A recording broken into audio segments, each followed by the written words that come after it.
I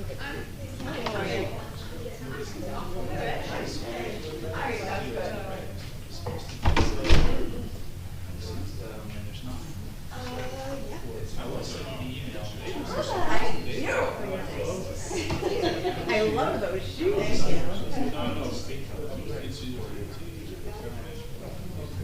So I didn't get one night just seeking out, so it's gonna have to be on the next one.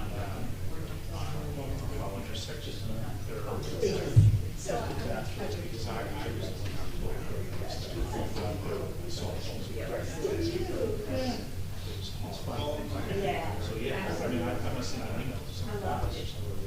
No, it doesn't even have to be. It's not like that. Yeah, it's the signs are really required.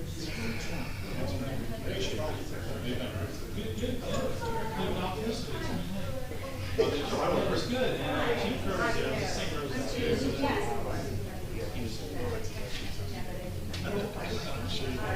Thank you so much. About your summer color. Blood pressure. Is that what it is? Are you always gonna have Oh this? God, don't you joke? Are you always gonna have that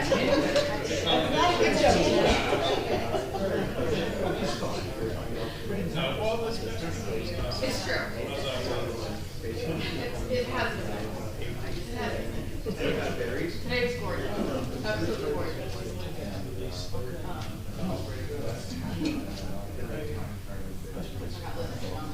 We got a long meeting. I couldn't even tell you at this point. Yeah, I don't know. I mean, it could go by fast. I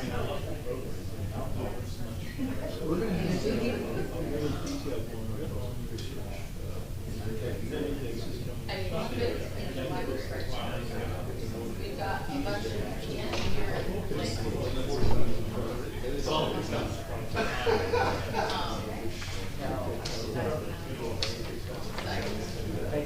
I'll see ya. No, no. Is there any? 2 seconds.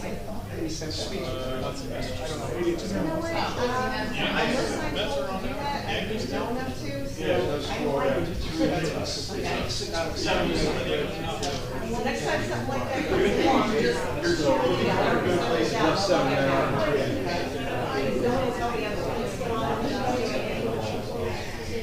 Yes, that's what I do. Proofreading.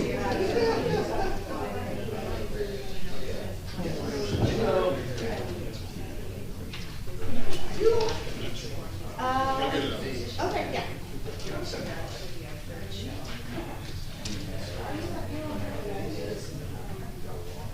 Hi, how are you? Good, how are you? I love your colors. You know what, I meant to tell you something, I keep meaning to tell you something. I love those colors. Thank you. Remember when I came out of Joy and you said Linda R?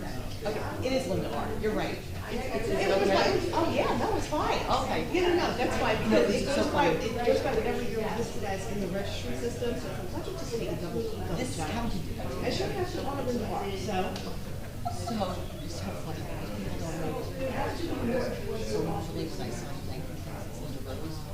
Just Yeah. so I have to. I respect that. I was going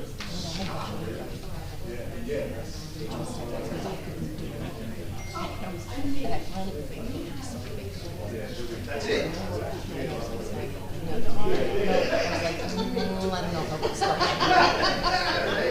But yeah, so when you see the ballot, it is going to say Linda R and it's posted, so. Oh, that's okay. Okay, I just didn't want you to, no, okay. Hey!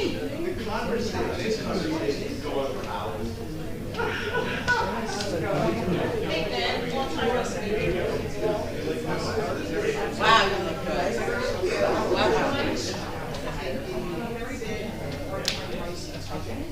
So I didn't fill out my application. No, it's good, good. What do you have? They really do today. Anything that's hard.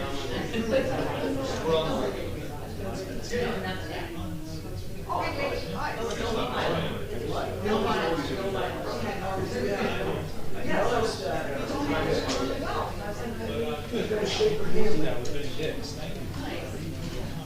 I've never shook your hand before. Hey, John. How are you? Good. Excellent. Yeah. Listen,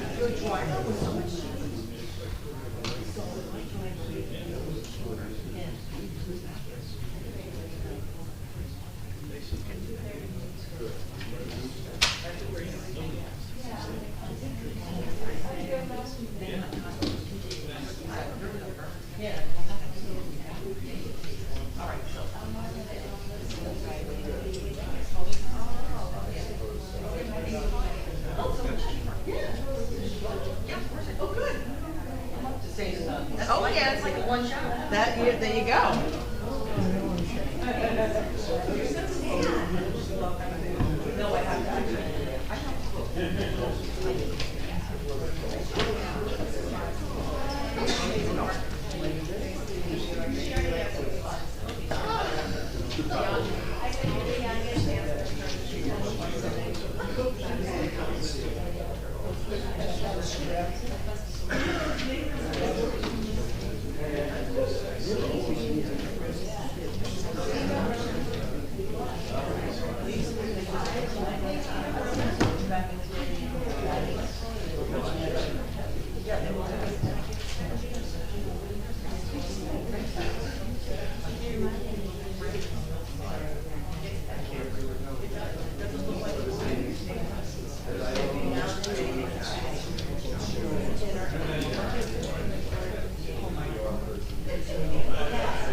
She said she might be seeing you tonight.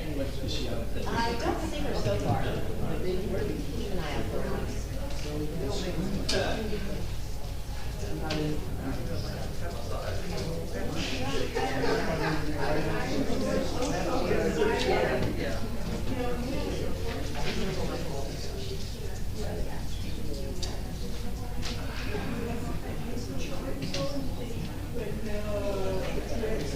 Come on, get out this way.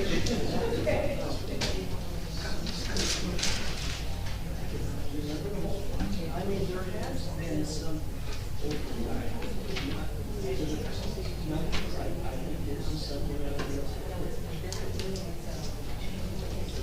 Okay, so.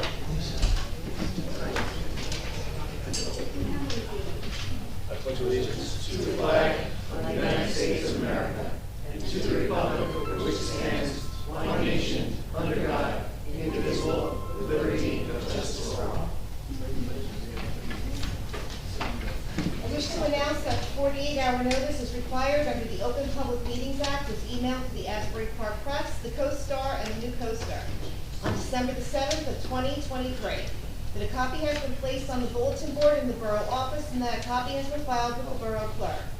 As a courtesy to the public, this meeting may be attended via Zoom. If for any reason the Zoom portion of this meeting fails or is disconnected, the in-person meeting will continue and action can and will be taken, provided that there is an in-person quorum. Ms. DeNoble? Here. Mr. Gubitosi? Here. Ms. Mahoney? Here. Mr. Weber? Here. Mayor Fox? Here. Welcome everybody to our 18th meeting of the year. I have and will continue to emphasize at this meeting a couple of points. Although we disagree on some things and have different perspectives, our voices should be constructive. We all want a brighter Bradley Beach and ask you to join in that journey. I ask everybody to gauge their tone going forward. We're all neighbors. And certainly want to make civility and decency the underpinning of all discussions we have. Before we get into the formal agenda, I would be remiss if I didn't recognize some of the current tragic events around the country, around this nation globally. First, in the U.S., Hurricanes Helene and Milton, our thoughts and prayers are with those victims, their families, and to the first responders dealing with these tragic events. Being a short town, we can certainly identify with the power of these storms. Also, October 7th was this week on Monday. It's the one-year anniversary of the massacre in Gaza. It still looms heavy in all of our hearts. Some 100 hostages remain in captivity. We hope the number is 100 and that there aren't more deaths reported. We hope the governments can steer this to a conclusion that brings us peace. I'm sure as our Jewish neighbors in town and the county and the country are reflecting on these things as Yom Kippur arrives this weekend. The next thing I'd like to do, because we do have a small contingent here, is I'd like to motion the agenda item 6 to up to number 5 before the workshop, the presentation or proclamation for Ms. Rand. I'd like to make a motion to move that up. Second. Mr. Noble? Yes. Mr. Gubatose? Yes. Ms. Mahoney? Yes. Mr. Weber? Yes. Mayor Fox? Yes. Jackie Schneider was going to attend tonight, but just right before the meeting, she called and said that she just really didn't feel up to making it. So I will present this or go through this proclamation. And could one of the board members maybe come up, one of the Arts Council board members, maybe Dan? I know there's a contingent of Arts Council folk here. If you're an Arts Council person, raise your hand. Yep. Two. Well, I mean, or friends of Julia. Yes, okay. Right here. Okay. Okay, Borough of Bradley Beach, proclamation in memory of Borough resident Julia Rand. Whereas on behalf of the Borough of Bradley Beach, the Mayor and Council wish to record their deep sorrow over the passing of Miss Julia Rand on June 21st, 2024. And whereas Ms. Rand was a respected resident and one who demonstrated how much she cared for her community by her continuous efforts to share her directorial talents and love of performing arts with the borough. Whereas Julia grew up in Bradley Beach and later graduated from Marymount Manhattan College, where she earned her Bachelor of Arts degree in theater.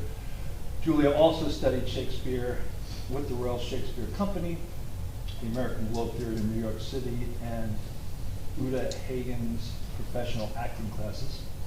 And whereas Julia was an actress, a director of theater and opera, a playwright, a producer, an artist manager, and a former ballet dancer. Some of her many television movie credits include All My Children, Law and Order, One Life to Live, Woody Allen movies, and The Cotton Club. In addition, Ms. Rand has credits involving several play festivals and off-Broadway productions. And whereas Ms. Rand and former Mayor Julie Schreck created the Arts Council in 2011, to which Julia was the chair up until her passing in June. During her tenure on the Arts Council, Julia was responsible for many stage productions that brought much joy and entertainment to the community. And whereas Julia and her partner Jacqueline created a foundation called Arts for Alzheimer's to raise money for the Alzheimer's Foundation, whereas the Borough of Bradley Beach, along with her partner Jacqueline, are blessed to have known her and been part of her life, now therefore be it resolved in recognition of Sandra Rand's many contributions to our borough and its citizens, the governing body of the Borough of Bradley Beach, do hereby express our deep appreciation for her dedication to the program, to the progress of this community, and extend our sincere sympathy upon her passing, dated 9 October 2024. Dan, that is for Jacqueline. So I don't know, Dan, if you want to comment or... I just thank you, Larry, and thank you, Council, for recognizing Julia's contributions to our community. She was a force if you knew her. She was a powerhouse in all things theater and performance and all things Bradley Beach. We will miss her deeply and profoundly, but thank you for the recognition. Okay. Thank you.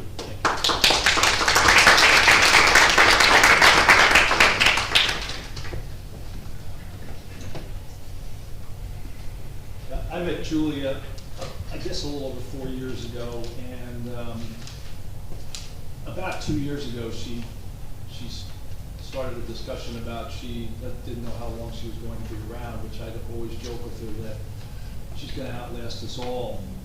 The last time I spoke to her was about a week before she passed away. I called her to say, I just want to make positively sure that we're not doing the Shakespeare Festival this summer. because Julia had this way of surprising us all when she was ill and saying, yeah, we're gonna do this, we'll figure it out. I can't exactly say what she responded to me when I asked her that question. But it was clear at that point she knew that the end was near, so I'll always remember Julia as that force that was just mentioned, and you know, we will miss her. And as we move towards kind of a 2.0 Arts Council, you know, where do we go from here? We're assessing that to reform it right now. But we really wanted, before we got that reforming going and kind of restaffing of it, we would have been remiss not to recognize Julie and all her contributions. So I'm very glad we did that tonight. So thank you, all her friends and Arts Council members. I know most of you, and Julie was always a great person to work with. So thank you all.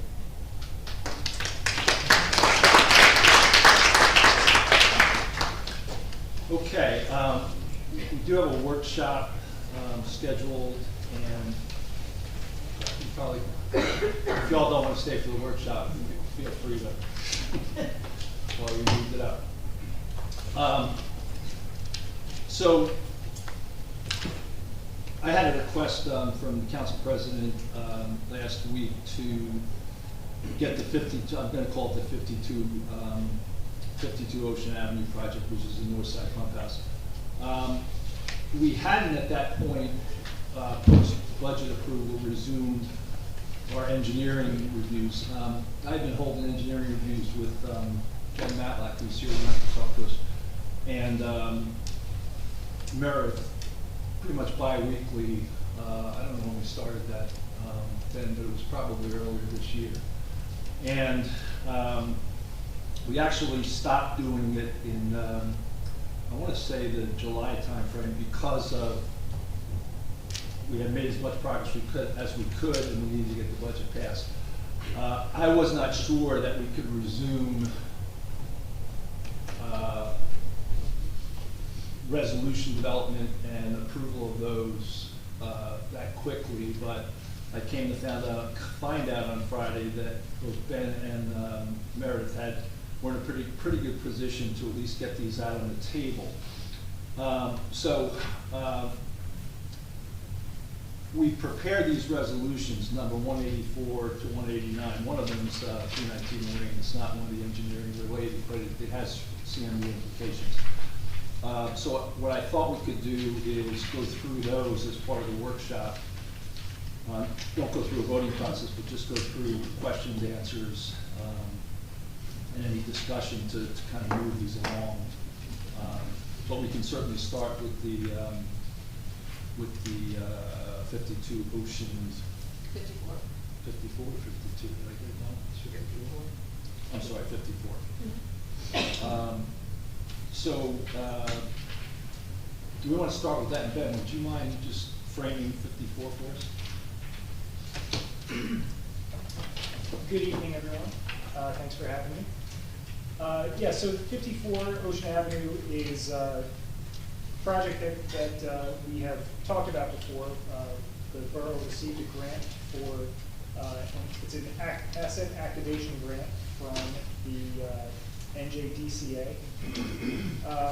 It involves, the grant is for planning and design purposes. And it's in order to try and repurpose unused assets that municipalities have. So this being a building that's owned by the borough, it's underutilized. The purpose of the grant is to try and figure out how you can repurpose it for a better use for the borough and for the public. So the proposal that I submitted is to do that work. Part of that work involves preparing a conceptual plan with some different options and presenting it to the public and to the council at a public meeting to figure out what is the best way to use this building and how everybody wants to see it reutilized. So at this point, you know, the next step of this would be really a concept design after that, after this step of survey, concept development, public meeting design bid. Right, so if the council votes in favor of the proposal tonight, that'll allow me to start to do the initial survey work, concept development, and then it will be brought to a public meeting for discussion and determining how best to repurpose this building. Once we have a consensus of which direction we want to move, then we'll go into the nuts and bolts, the detailed design, getting the proper utilities in there to make the building usable, and do that. And then put together a technical bid document. My understanding, there's not funding in place to do the construction, but No, we would there look for additional grants for that work. Great. So, questions? Yeah, sure. So, Mr. Matlack, thank you for everything you do and all the work you've obviously done in putting together these various proposals. With the pump station in particular, there's just been this pretty consistent message from the council that we don't believe it's a suitable location for the historic museum. I know your proposal still gives that as an option. I know the mayor's recent newsletter suggested it was still an option. I think it is still an option. Well, okay, the entire council has suggested it shouldn't be. But I think the public hearing would also provide input to us, to inform us what the public would want. The town historian, who is in charge of the artifacts, has told us, and he's sitting in the audience, that while it might be a fine place for a periodic display of a handful of artifacts, it should not service the museum for all of our artifacts. So, I mean, we could continue to discuss this, but we've discussed this a number of times, and we've had Mr. Shankin specifically tell us this is not an appropriate place to store the artifacts as a museum. So I guess my question is, in order for us to vote, at least in order for me to vote on approving this tonight, I would just want to understand if your scope can be appropriately narrow and look at only things this council would like to look at. I'm afraid that to the extent your scope is broad and including things like, you know, I don't know, humidity issues for storing artifacts, I'm afraid we might be engaging you to spend more money than is necessary. Well, I don't think that's necessarily the case, because and it outlines it in my proposal that we would prepare conceptual plans, which are somewhat basic. It's just kind of a general layout of the building for maybe a few potential uses. And then only when a conceptual plan, layout, and use is approved by the borough, then we advance to the detailed design. So we're not, you know, going too far in multiple different directions to prepare, you know, detailed plans for different uses for this building. We're just gonna kind of do a basic conceptual layout, and once we have an idea of where the public and the council want to go, then we move in that direction. And again, I know I'm going to appear to be difficult. I don't mean to appear that way, but we've been, not with you, Ben, but we've been through this with other projects in the past where a project kind of got legs of its own and it started to explore many different variations on a theme. It got very big, the project. And by the time it came back to the council, this was a concern I raised during that process. By the time it came back to the council, it was too late. There was too much extra work done on something that the council thought should be more narrowly focused. So you kind of want to get ahead of this time before you attempt to lay out options, one of which might include something the council's not in favor of. And before we engage the public and ask their opinions, if we know in advance there's one or more uses that you might anticipate evaluating for us, and we know in advance we're not interested in those uses, here's another example. this is a property that can serve the North End, I think we should have a lot of focus in the work you do and in the discussions we have with the public on, you know, what kind of basic services we can provide. It's a relatively small building, but, you know, it should be, you know, I don't want to too narrowly focus you, but at a minimum, I would hope you'd consider bathrooms. I would hope you'd consider possibly some sort of concession that would be very small in nature and that would not involve cooking and grease traps and emissions. You know, a sandwich place or something like that, whatever. You know, in my mind, should be a very narrowly focused project. The other thing, you provided us, or you provided, you know, the mayor and our business administrator with a graphic representation of what a building might look like. And I think a number of us have raised the question, would that particular graphic even be CAFRA compliant? And I know you still probably need to confirm that, but that's the kind of thing, I don't think anyone, I speak for myself, I don't think we should be expanding that building as it is positioned on the boardwalk, and it'll block residents' views of the beach and the ocean. So there's so much that I think you would benefit from hearing from the council first before you begin to lay out a broader, perhaps, you know, array of options for us. Sure, and that is kind of the purpose of the grant in the first place, is to explore those options of what can this building become that's being underutilized. And I'd be happy to, you know, focus on a few, you know, specific layouts that everybody's interested in, whether it's bathrooms or concession or anything else. And we can, you know, bring a few of those to a public meeting and discuss that and see what everybody agrees on.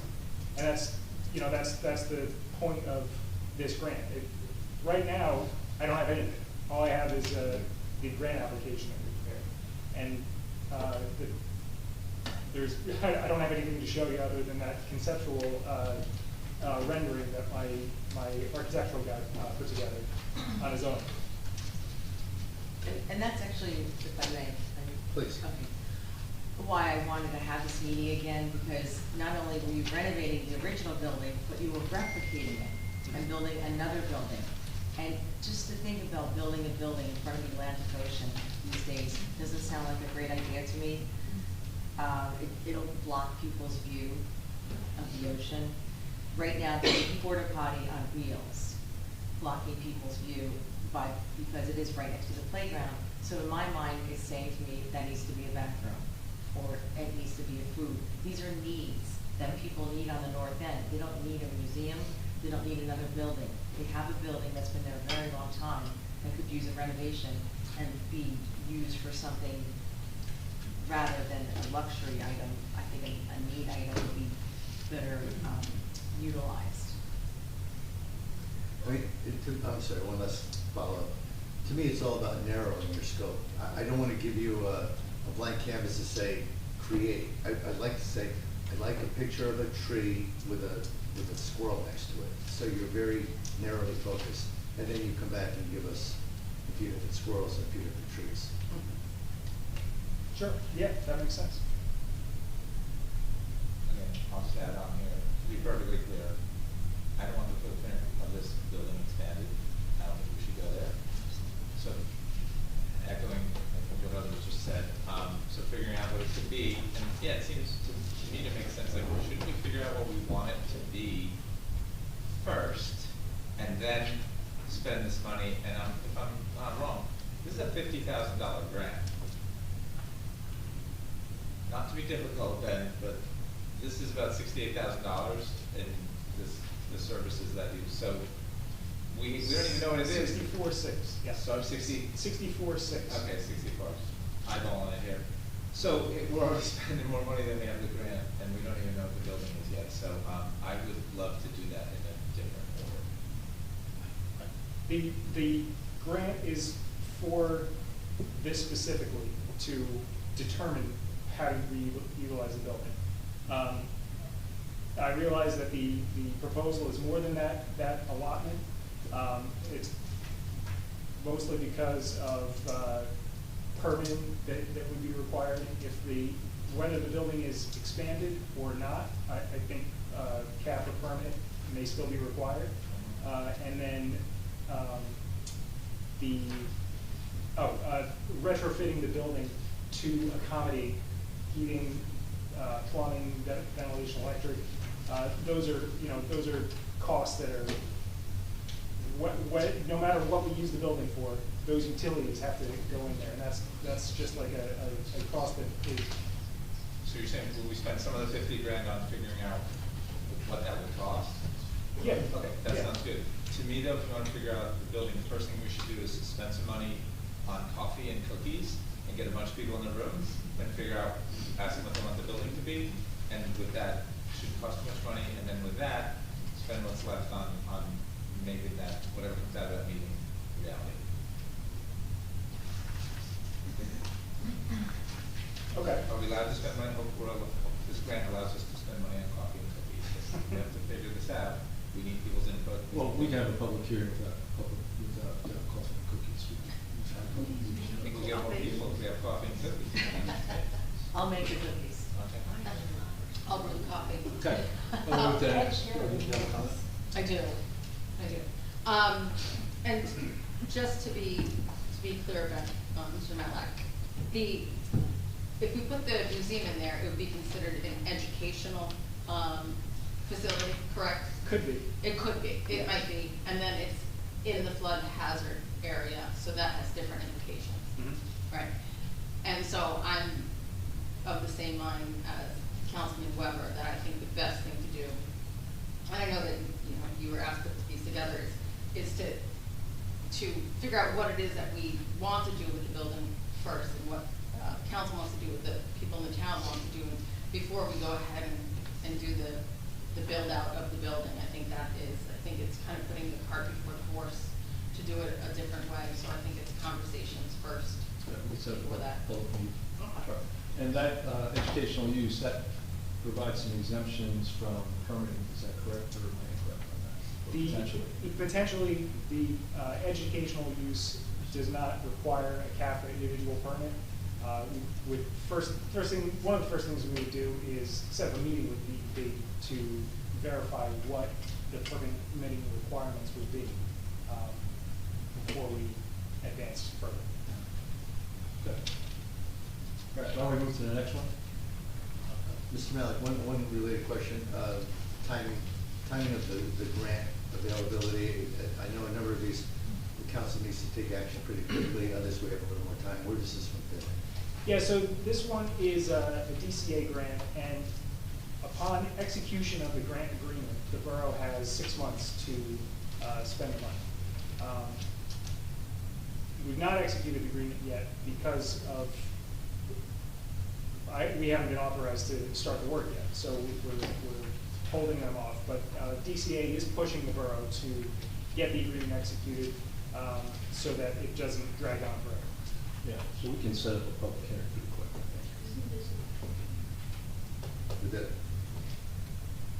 think. I'm just looking at the resolution.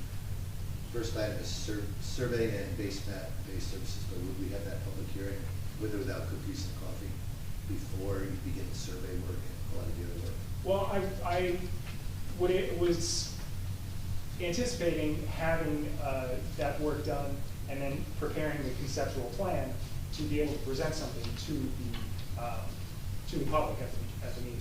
So I could have a schematic of the building layout and the site so that we could discuss it. Well, we could have more than one public hearing too. We could have one requirements, kind of a definition meeting, and then following that with the designs. So we should Yeah, probably and shoot for that. I mean, if we want to proceed at one step at a time, the first two phases of this could be authorized, initially, potentially with the additional phases to follow after. I don't know if that is allowed, but if that's how you want to do it, then we can do that. Am I right that there's a couple of showers in there on the boardwalk level, right? There's like tile showers. It's on the, yeah, there's some at the ground level, at No, the that's, basic I'm thinking level. that's like the street level. I thought on the boardwalk level, there's a couple of showers. I think you're right. Yeah, so if there, probably anything we have to do there, we have to rebid. It's pretty old to be There's an 8-foot deep holding tank for old sewage Amen. underneath, which has to come out. Okay, do we have to listen to it first? Yeah, please. Okay. Why don't we move to the second recreation center? Actually, I think we have to open this to the public first, right? Well, I thought what we'd do is just kind of go through. It's not on the agenda for him to do all these workshops. It's not on the agenda, so I would object. It's not a workshop, it's a discussion about a couple of engineering projects and. Well, can we Yeah, just? not what's workshop. Sorry, Can we open this to the public just with respect to the sewer pump station? Sure. I think we should do that. sure, we'll do a 5-minute on public, sure. Any public comments? Yes.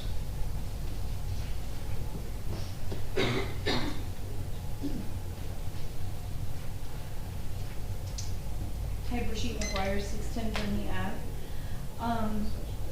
I want to basically say the same thing as most of the council people up there.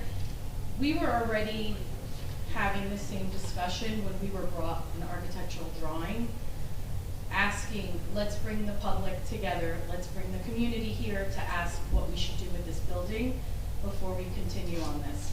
So to see this much money just for preliminary steps, which I feel like had been done already, is even more money than the $64,000 being asked today, because we had to pay for those drawings that came in front of us months ago.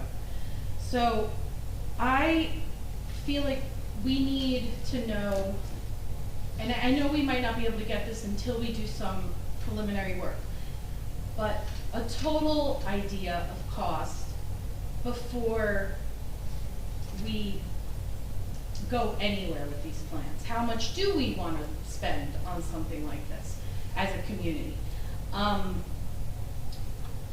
Announcing it, especially to the North End residents, all residents, but especially the North End, to ask for their feedback. I think it's important. A lot of people don't pay attention to the council meetings or the website, so I would love announcements put out on asking for feedback, letting them know there's a workshop on something that we know is dire on social media to a lot of residents about the North End. When you say dire, what do you mean? I'm not sure I understand. They are constantly asking for some type of concession, some type of better bathrooms. The bathrooms that are there that are more of a trailer bathroom, they've asked to upgrade to permanent bathrooms.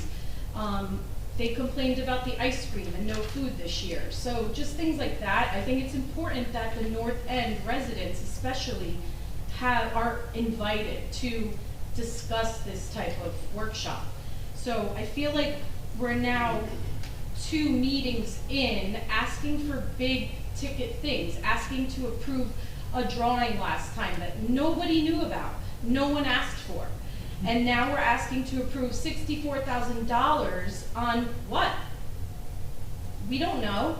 So I also would like to know, has this been bid out to other engineering firms, other architectural firms? Is it just CME we're working with? No offense, Ben, but we don't know anything. We have no idea of, what can I as a resident come up here knowing about approving this $64,000? What do I know other than the numbers listed here? I don't know what this plans for at all. To me, I'm thinking this is moving forward on that picture we saw months ago. Because that's all I've seen. That's all I know. So do the residents get any more information on this before we say, yeah, sure, vote this $64,000 through? So we sort of have a public meeting very quickly. Okay, and would you mind just announcing that, like, to the residents as an extra, other than just like a council meeting? Just be, I mean, I could do it That's the too, way but you- That's the way you announce a public meeting, you would announce it. Do a public hearing. maybe you could put it in a newsletter prior to the council meeting, asking for North End residents to, you know, that there is a big discussion coming up that's popular to specifically the North End residents, and this is a great invitation to invite people for feedback. Thank you. Hey, yes.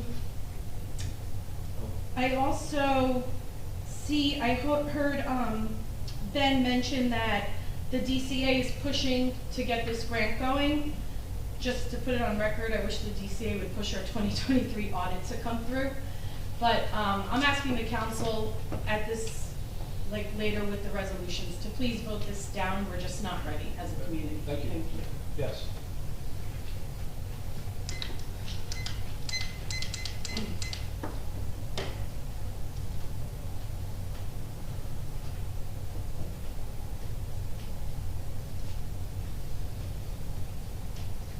Nancy Meadow, Ocean Park condominiums.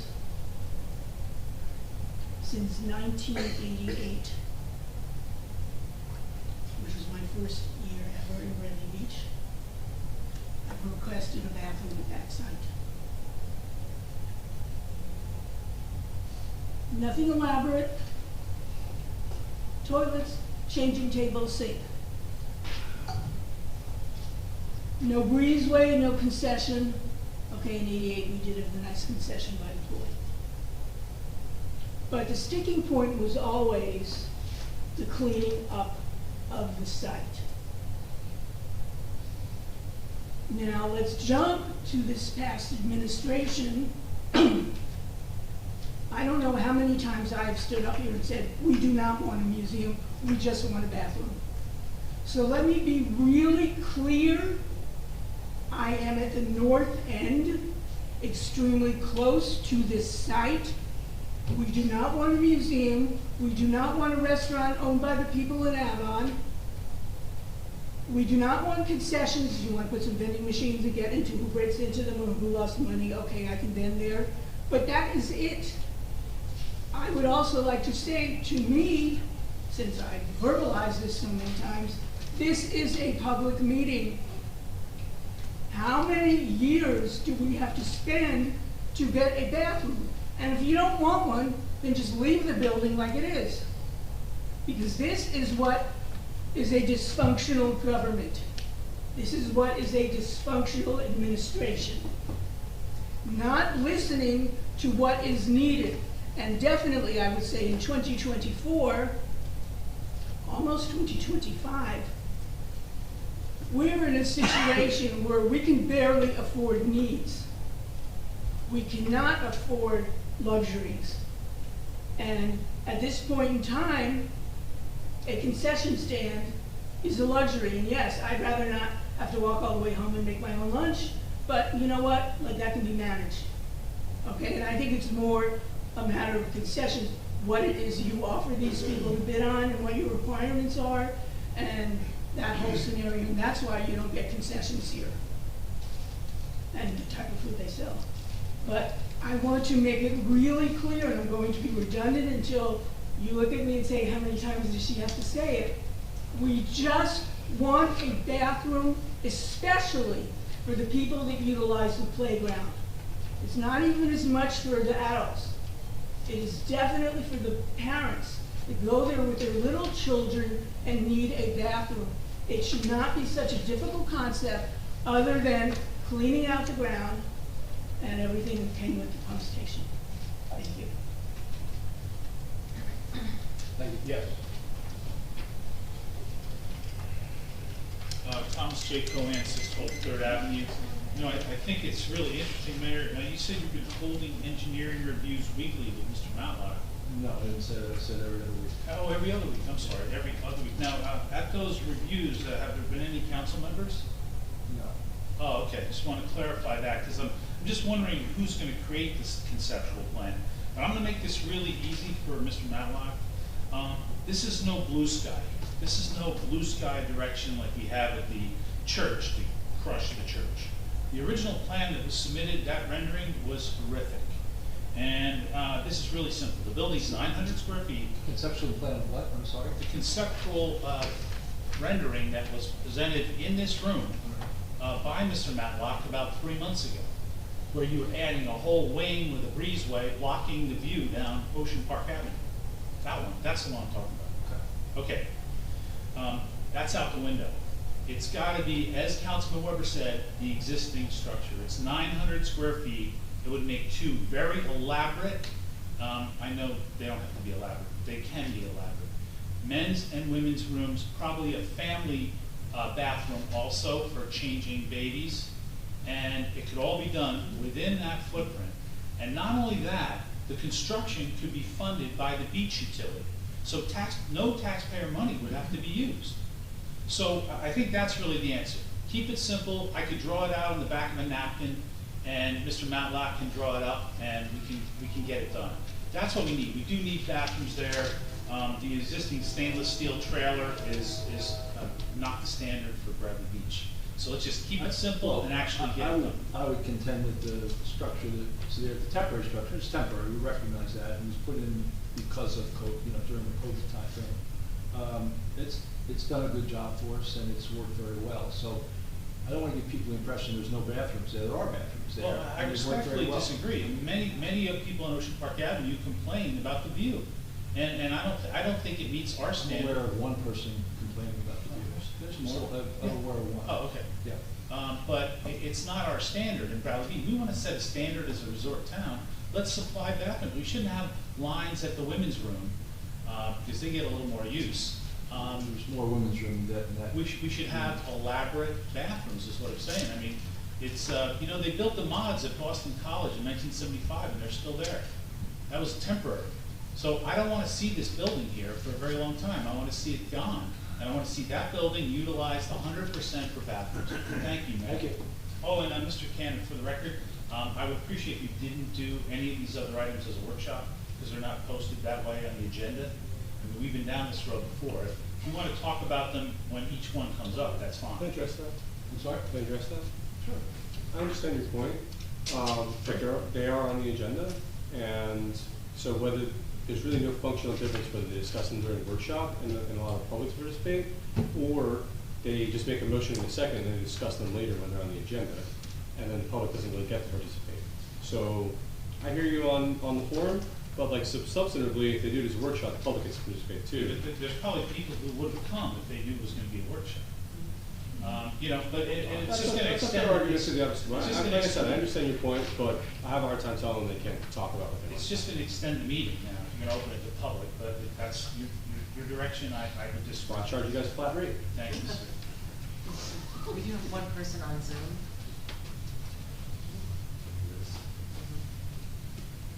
Good. Hey, Liz Hernandez, 407 Newark. I was just wondering regarding the CAFRA permit.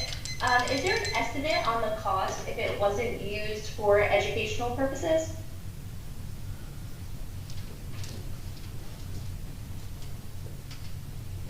The cost to obtain the CAFRA permit is itemized in our proposal.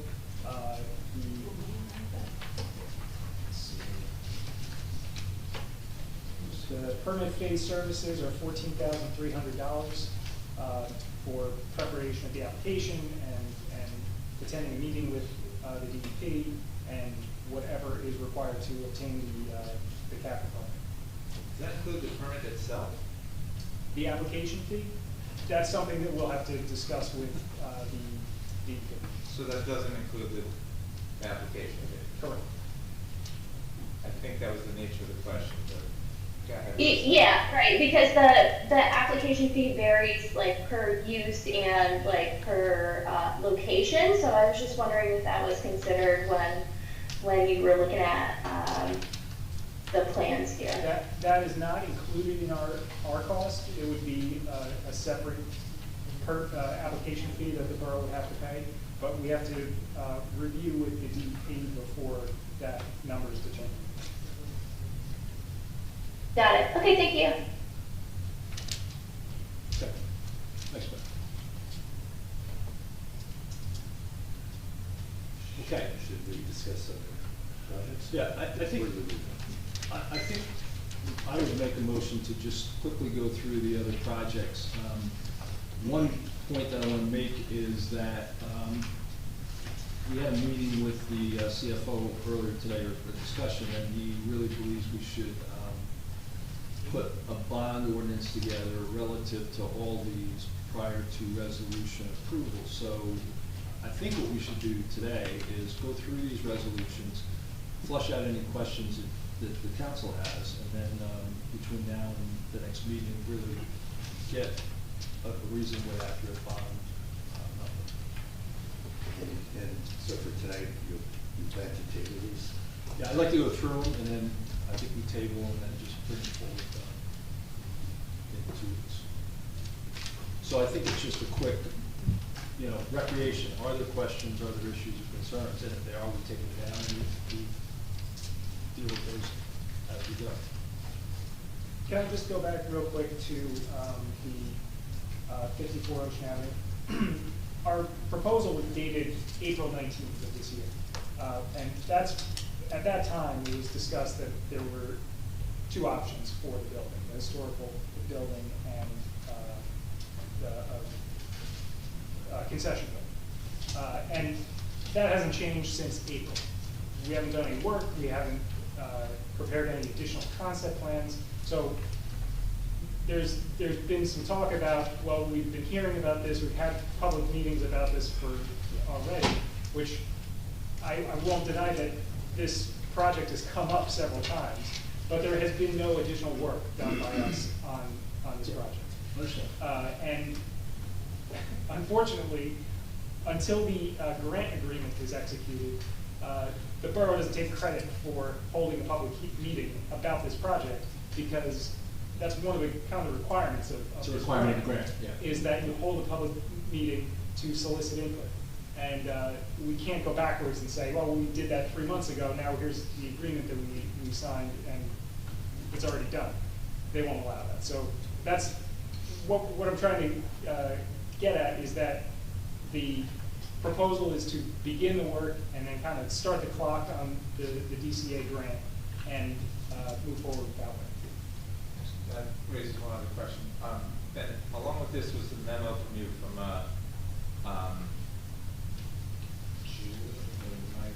sorry, that's Main Street. Never mind. I'll ask when we talk about Main Street. All right. But Ben, you mentioned this earlier, just to confirm, there is strong encouragement for us to commence, as you're suggesting we Yes. should. Nonetheless, we're not at risk at this juncture of losing the grant funding if we table this to the next meeting. Not that I'm aware of. No, not, I think if we get something done between now and the end of the year, if the clock starts ticking before the end of the year, we're okay. And I know Meredith had a meeting with, on the promenade and on this today and tomorrow. The promenade, we're good, with a little bit of delay. And I'm sure we're gonna get the same answer tomorrow on this, so. So I understand your point. Maybe we just would say, not a public hearing in the context of this, but more of a public hearing. Conceptually, we're moving forward with this. We will have a public hearing with more detail later, but we want to get some input fact line, something like that. Right. Yeah. Okay, thank you, Ben. Should we do as you said, Mr. Mayor, discuss the others broadly or not? Yeah, I think what I want to try to get from the council here is, do we have any red flags on any of these at this point? We've gotten all the data, on each one of these, so we could start with the recreation. I think recreation is pretty cut and dry. But does anybody have any questions on it? I don't know, Ben, if you want to summarize it real quick and then just do a quick Q&A. Yeah, the recreation center improvements, there are 2 grants associated with that. One is a local recreation improvement grant, that's from the DCA, and then a Monmouth County Municipal Park Improvement Grant. The Monmouth County grant is a 50-50 matching grant. The local recreation improvement grant is not matching, it's just a grant, and those grant funds can be used towards your match. Right. So the county grant, $265,000, and the LRIG grant, $74,000, that's your grant allotment. Project is the resurfacing of the basketball and tennis courts, improvements to the playground, new playground equipment, some drainage upgrades to the playground area, and some walkway improvements. And this one is one of the more pressing ones because of the local recreation improvement grant that it has a deadline of December 31st of this year for construction. We're actually already seeking an extension on that because we're kind of past that fall construction window at this point. We're looking more towards the spring construction. And that applies to the $74,000. $74,000, yes. The Monmouth County open space, they're more lenient with their grants. There's not a deadline for that. I do have a couple quick questions on what you were saying, Mr. Mayor. So one is, some of the other grants are largely money available to the borough without a match. This particular one has a significant match, $265,000, if we spend up to $265,000 with the grant. So, I guess a couple of questions. One, you add our match to the actual grant plus the $74,000, and I get to slightly over 600. How's it? 604? Is it 660?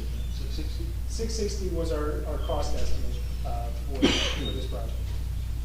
That's your cost estimate, but the grant funding is 604, right? So the grant funding is 265 plus 74. Right, plus our own match. Plus our own match.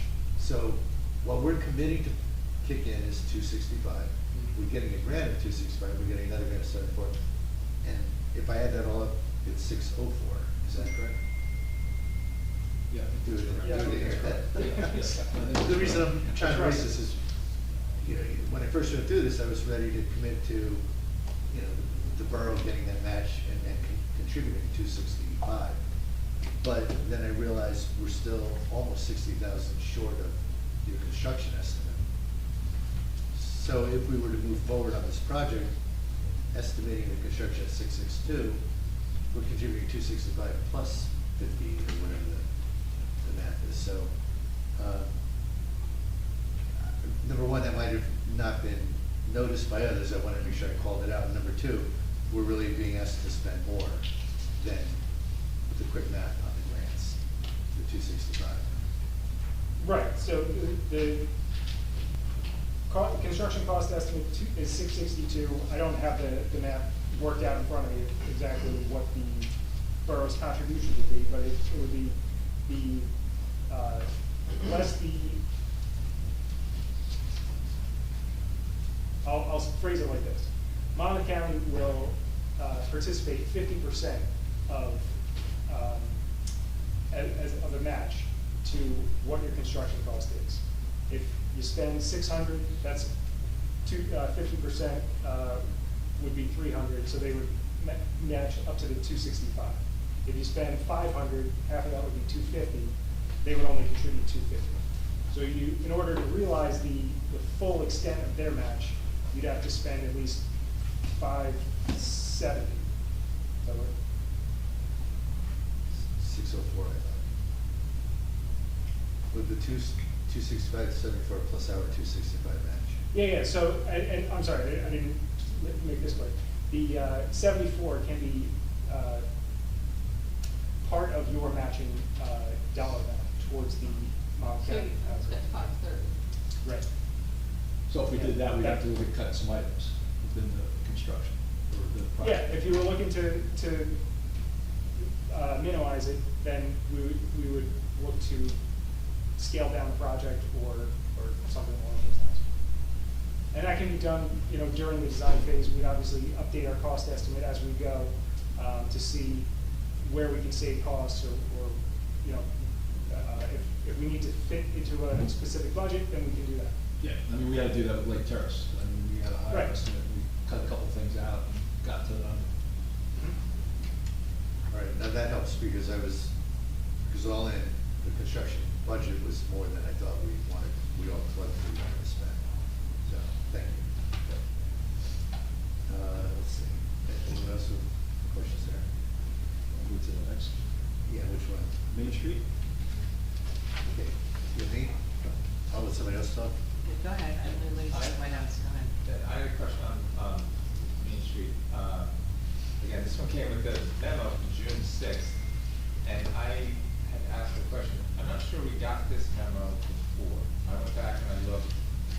asked the administrator, and her answer to me was about capital budgets and us not passing the budget, but I don't see how, just because we didn't pass the budget yet, like why we wouldn't get this memo from you.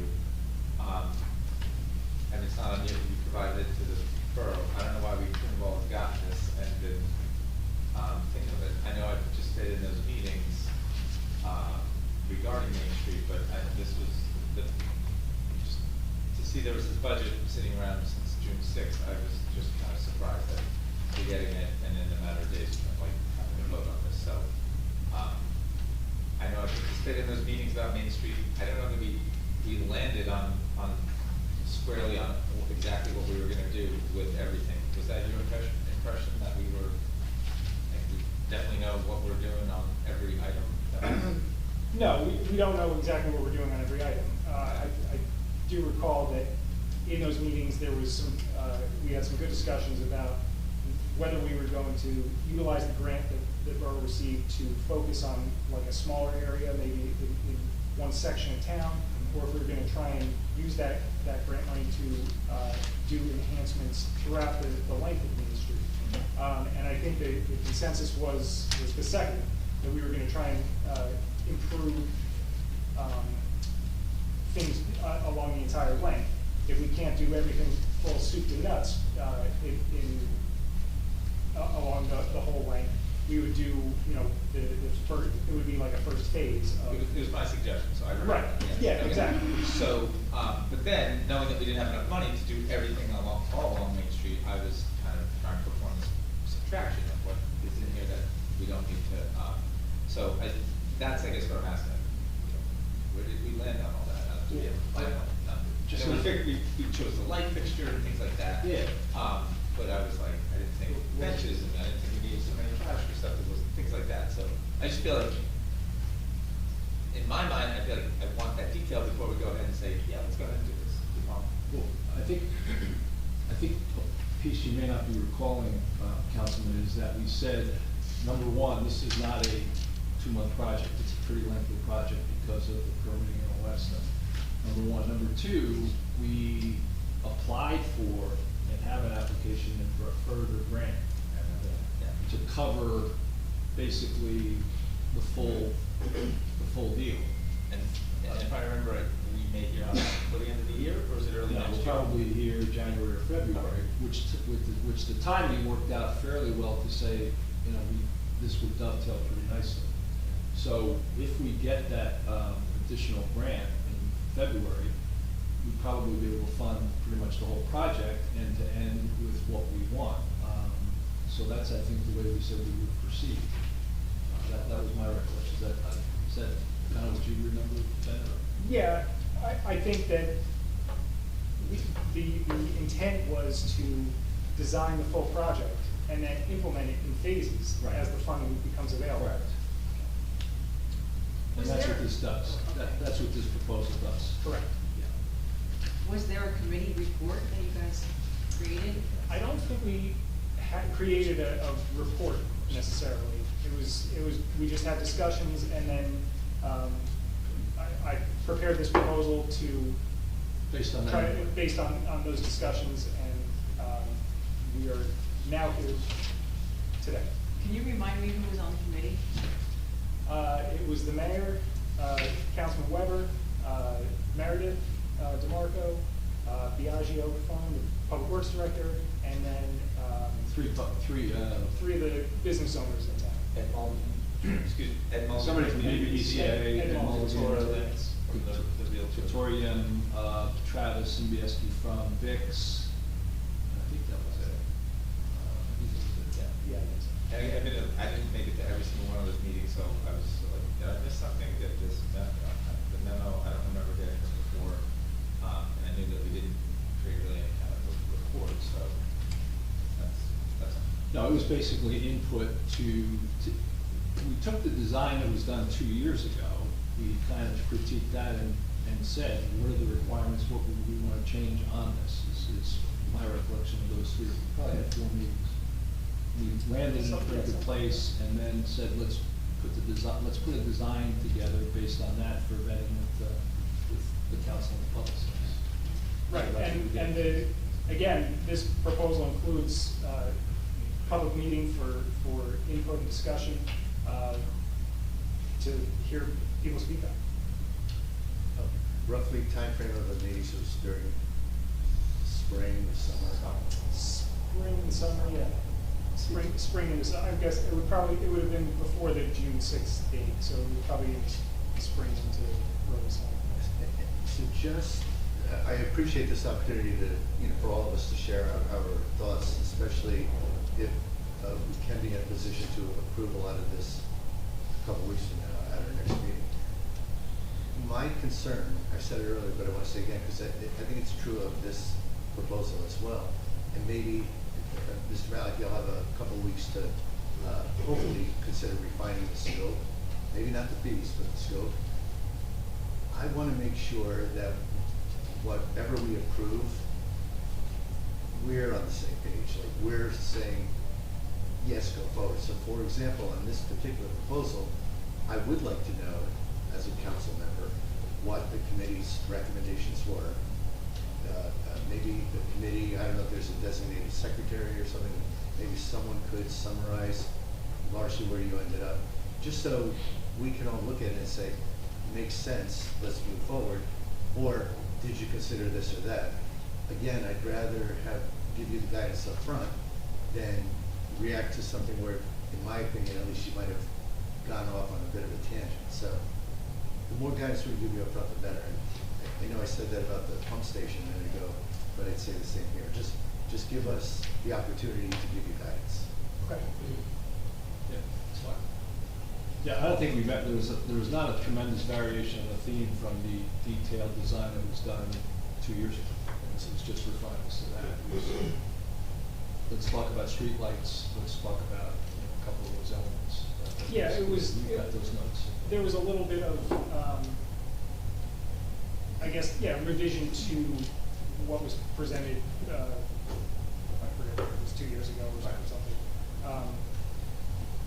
To kind of scale back some of the things and discuss elements that people were in favor of or not in favor of. So there was some of that, and I can probably dig through my notes and see exactly what the discussion points were and what was favorable and not favorable.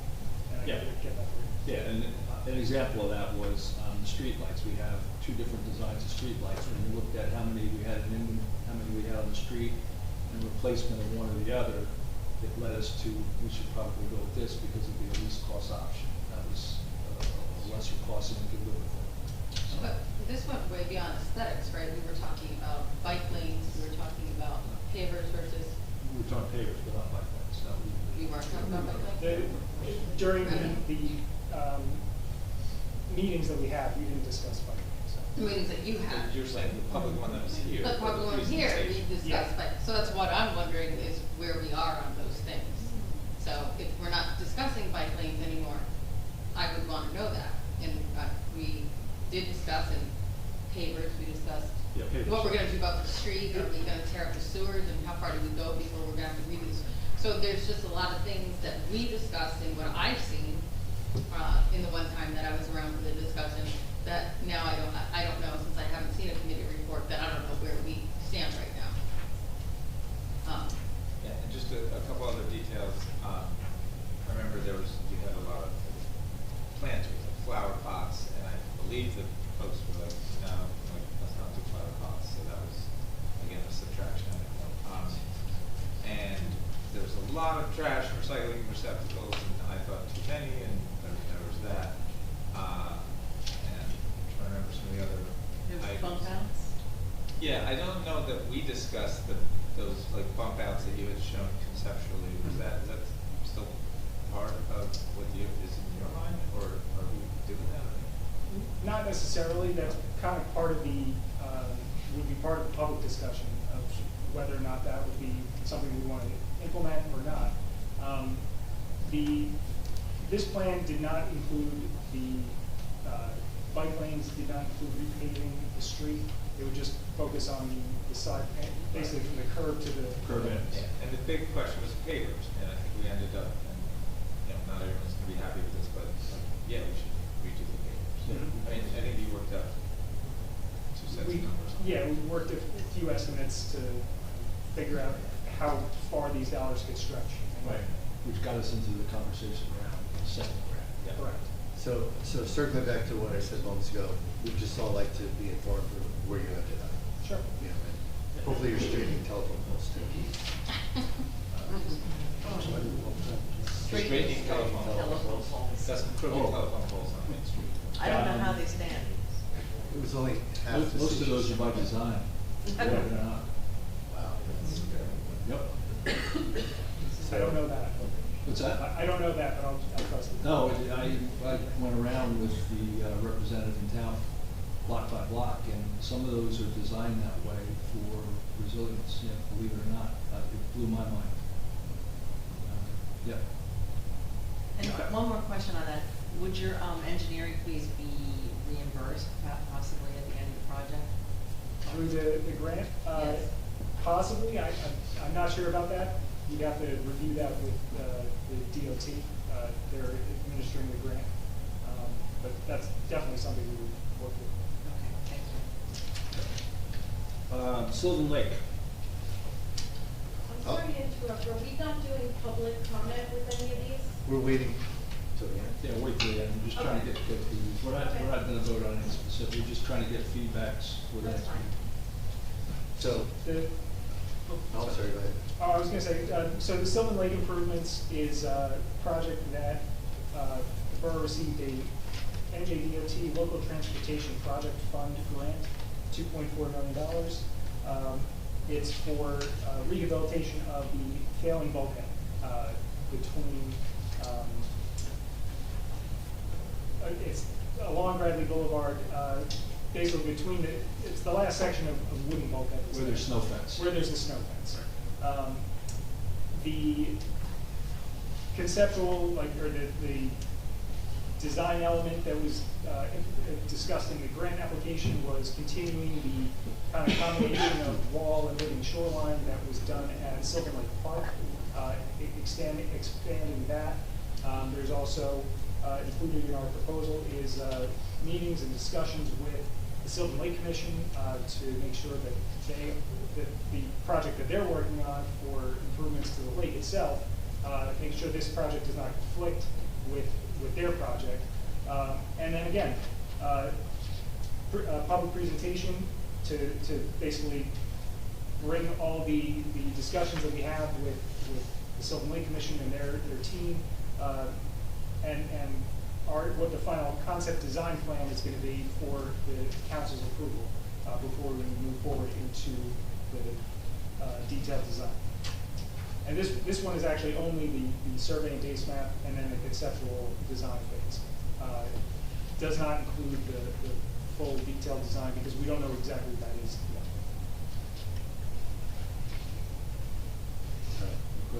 Question or comments?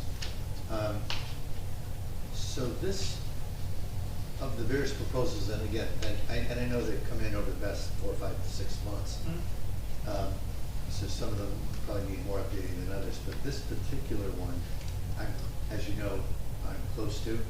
I've sit through all the Sylvan Lake meetings, and I've seen a lot of your direct interaction with the restoration team as well as the Sylvan Lake Commission.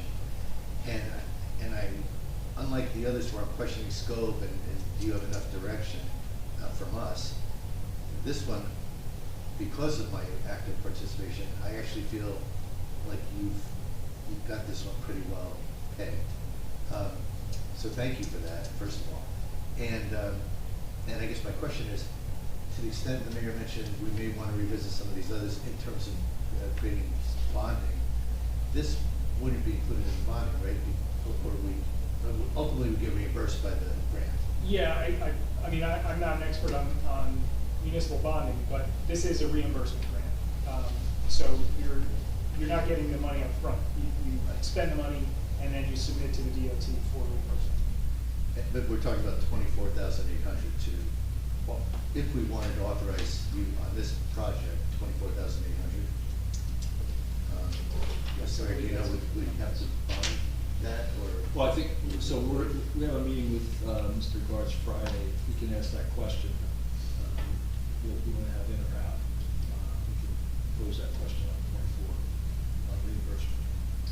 sure he's gonna cover that. And related question, I ask this on all of them, timing, you know, where the grant disappears if we don't approve or engage. This one's, This more one's, recent. yeah, this one is not a tight time frame. This one, the project has to be awarded by April 11th of 2026, which is 2 years from the date the award was announced. That's a construction project, not. Yeah, awarding. award the construction project, yes. And there's no timeframe to award the design phase to you? No. I will say, just as we think about, you know, where we go with these, this is one that I'm very comfortable moving forward whenever it makes sense from a budgeting standpoint. Good. Promenade, extension, phase one. Somebody else? Well, I don't bet if you want to just. Yeah, I can summarize it. So this one is another grant through the DCA, $4,275,000 for extension of the promenade from 3rd Avenue to the municipal border. This one has somewhat of a time frame. An agreement has to be executed by the end of this year with the full spend of the money by the end of 2026. The executing the agreement, I believe, you know, that's in the process, or I know Meredith at least had a meeting today with DCA to discuss that with them, so I think my understanding is it's, there's no issues with it. But we do want to get started on this so that the agreement can be executed, and also because this is a kind of complicated project, there's permitting involved. You know, the 2-year time frame to spend the money with construction, you know, is going to come up quick because of, you know, the design required plus the permitting time frame. This is a project, though, I think we want to move on quickly because we've had a snow fence up for 18 months to 2 years. It's a safety issue. We want to get this done. Are we talking promenade or? Oh, I'm sorry, I'm sorry. Yeah, this is the promenade. My brain went off yeah, I'm sorry. No, this is not, yes, green to going from the lake to the beach, sorry. No, so this is not one that's like, what was the time you said, end of 26? So, yeah, so the construction has to be done by the end of 26. Yeah. But the agreement has to be executed by the end of 24. Yeah. And Mr. Malik, the agreement between who? Between the borough and the DCA. And what does the DCA need for us? Like, do we need to name a contractor? Do we need to name an engineer? Or what do we need to complete by the end of the I year? don't know the details on that. Meredith will probably know that. Yeah, she knows that today. All right, so this is kind of near and dear to my heart, because this was in 2017, I walked our then engineer and our borough administrator on the beach and said, we need to extend this thing all the way to the edge of town. So we protected the southern third of town from storms like Sandy. So this is a big job, and I know that we had a coastal engineer. I don't know if that's still the case, if we had them, or if they're just in sort of that pool of engineers, but I mean, this is a huge job, and I don't know if your firm has done anything like this before? A big, giant seawall like this? Yeah, yeah. Okay. We were involved in building the Asbury Park Boardwalk. We were been involved in numerous bulkheads and things like that. Okay. So yeah. Because, I mean, this of all these, this is the biggest job. So I'm wondering, why are we just going with our municipal engineer? Should we be putting it out there and seeing what comes back in terms of bids and know-how? And, you know, I mean, just for example, Mayor, like the outfall type thing. I mean, we had multiple, you know, one with Avon, like we had multiple engineers come in and make presentations, and you know, there was construction. Yeah, yeah. right. It's a different thing, but I'm just saying, like, I don't know why we wouldn't do that for a big job like this. So for this proposal, it's only the survey and base map, the conceptual design and then a preliminary permit review. And it does not include a full detailed design. This is relatively small compared to the size of the project. So, I mean, it's the borough's decision whether or not you want to, put out an RFP for bids. I don't know who's going to review the bids, but, that would be up to you guys, how that works. But as your borough engineer, of course, I would like you to trust that I can do the work for you. And you could even do this initially to get the project started, and then if you want to put an RFP out for the remainder, you can do that, but that's up to you. So that makes it clear because, yeah, I mean, this is like the small job to get ready for the Right, big I don't think job. we were signing up for $4 million. No, I understand that. Okay, and that's not uncommon to have somebody draw it all up and then bid it out. Yes, okay. Yeah, because if you think about, and looking at the scope of work that's included in this proposal, part of it is meeting with the DEP to find out what the permitting requirements are going to be.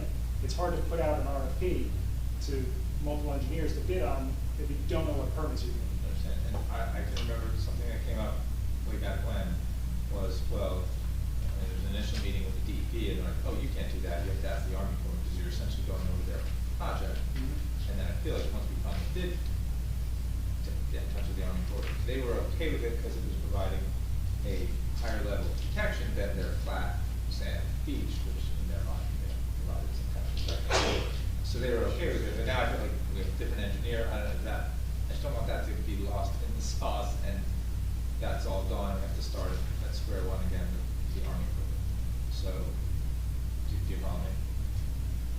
I think so. I mean, we would bring Army Corps to the table. No, I understand, but they already gave some kind of like, yes, it's okay conceptually, to do this. We needed some kind of, have a name for it. It's like the 403 waiver, or whatever they want. And I believe they gave it, but I'm like, who has it, right? We don't have the same administrator, we don't have the same engineer. I think it's somewhere, so I will double back with you as far as, because I would be ashamed to have to retrace those steps, because it wasn't fast or easy to get that from the Army Corps. So, okay, thanks. So questions? I'm really fascinated by this. Well, it's a huge project, a crucial project. So probably should warrant a lot of discussion, a lot of attention as you move forward. But I don't think the public's even aware of this. I don't think we were able to share the proposals with the public, but there is an attachment in here that you identify cost estimates. And all said and done, it looks like the estimated project cost could be $15 million, am I reading that correctly? For the entirety from 3rd Avenue to the out on border, Right. that our estimate was $15 million. The grant is $4.2 million. There's a 5% borough match associated with that. So the $5 million range was what we were looking at for phase 1, which we think is probably going to get us to about 2nd Avenue Grill. So that leads me then to a couple of related questions. So number one, whatever you're gonna survey and scope out, are you gonna survey and provide scope for the entire project? I would think you've gotta visualize the entire project and then just fund and construct up to $4.3 million. Yeah, exactly. We would lay out the entire boardwalk or promenade to the end, and then scale back to what we can afford during construction. And I'm sure it's not a pro rata, but in my simple head, 4 million or 4.3 million out of 15 million, whatever it is, roughly, 25% or something less. So is that roughly what we would construct based on this grant funding in this phase 1 of the project? A third, a quarter of the entire? Well, we're saying up to about 2nd Avenue. Yeah. So what is that? What is that percentage? I don't know the percentage of the whole length, but it's actually probably in the 30 to 40% range. Really? So spending a third or less of the money, we might get 40% of the project done? It's, Roughly? the rough cost estimate included, contingencies, permitting costs and things like that. So the estimated construction cost is probably in more like the 12 million range. So that's how you get kind of the 30 to 40% there. And then, again, the 15 million is just very conceptual at this point. It's, it will be refined during the design process. I used to agree with that, except then we all lived through COVID and these contingencies exploded on us, so I believe you now when you say it might be a size 15. Yeah, and the other point on this is we're hoping that there are boardwalk restoration phase 2 that the state comes out with, and that we can jump all over that and say we've got phase 1, now we need phase 2. Just another sidebar on this, so people are aware. We met. There was a meeting with DEP yesterday on Sylvan Outfall, and one of the positive outcomes of the Sylvan Outfall is all the jetty rock that currently encapsulates that whole project is coming out because we're going to use a concrete pipe, so we can actually use that jetty rock for this project. We just have to find a place to put it in the interim, which might be that bullpen, that dune bullpen there, but that's the secondary use of that jetty rock, which is a significant amount of jetty rock, and that's what's below the current property. Right at the base of the bulkhead. Right. And assuming we will move forward with this, I'm not suggesting otherwise, but when we move forward, is there a pretty clear path to getting the additional grant funding, or is that really likely to be up in the air? We don't have a clear path right now, but we're constantly looking, exploring different avenues for additional grant funding. Like the state hasn't announced another round of the same No, that grant, so. we're going to encourage that. That would be great if we could. So I would think they look favorably upon us for the second application if we've already begun. We've done first, yes, Yes. absolutely. And if you look at how much we got versus some of the towns around us, we fared very, very well in this grant. It was $100 million that was given out. We did pretty well considering our size, so I'm hoping that the same will be true on phase 2. And this also, we mentioned sewer pump station earlier, but this promenade work would also be part of our beach utility. So when we do talk about Mr. Gart's bonding, we're talking separate. Yeah, separate. There have to be 2 separate bonds, yes. Okay. Yes, absolutely, yep. Good questions. No, okay.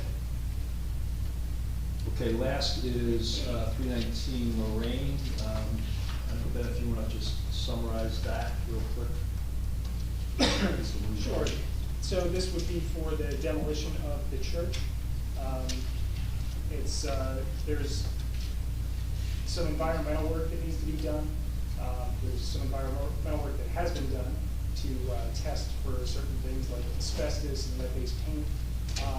Additional testing is required. Some of the reports from around 2020 recommended additional testing being done, and this proposal includes that additional testing, putting together a spec for the demolition and then the construction inspection. I'm sorry, Ben, before Yes. you go too much further, I don't know, Mr. Councilman, do you need to use or? Sit here, be quiet, or you want me? It's 319, right? I don't. You should probably, I'll text you. If you want to use my office, hopefully it's just going to be 5 minutes, so I wouldn't go too far. Sorry, John. Last time I lost you. My office too. No. Thank you. Okay, good, sorry.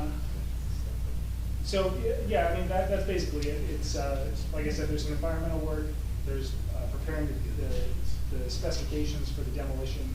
We want to demolish the building, kind of bring the grade of the property down to a reasonable grade, so it's not just a mound of soil left on the property. And that's what this is for. I have a question.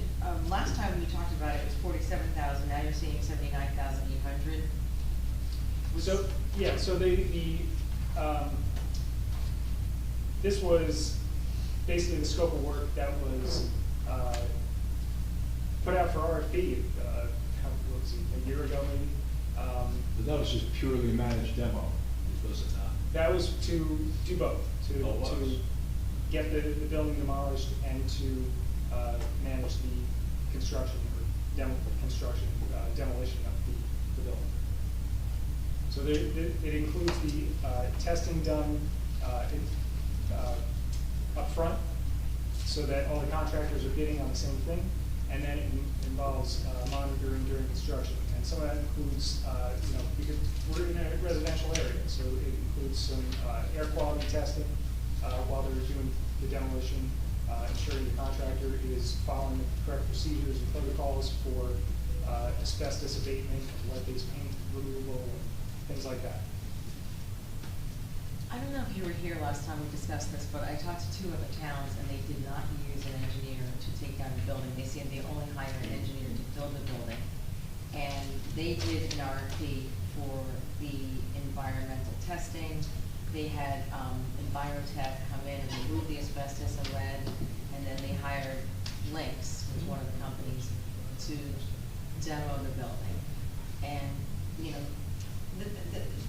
this is, we've seen a lot of money spent on this building already, and I hate to spend another dime on this. If we can save some money, I want to do it, so I would recommend that we do the same and have our VA handle this and save us a substantial amount of money here. So I had a conversation with the Avon mayor, and I think the scope of what we're talking about in this project and what Avon did were two entirely different things. Number one, that project was over 10 years ago. Number two, that church was about the size of a closet. It was tiny, and it really didn't have, I'll call it the arms and legs of this church, the complexity of this church. I didn't speak to Spring Lake, but when I mentioned that we had already a preliminary report on asbestos, the recommendation in that report was to do further testing. What Mr. Mayor Bonanno said was, well, if we were in that position, you immediately have to do that, and you have to get the right people to do it. So I think we're in a different scope. Again, I didn't talk to Spring Lake as you said you're done, but I think it's a matter of, we can look at the elements of this, but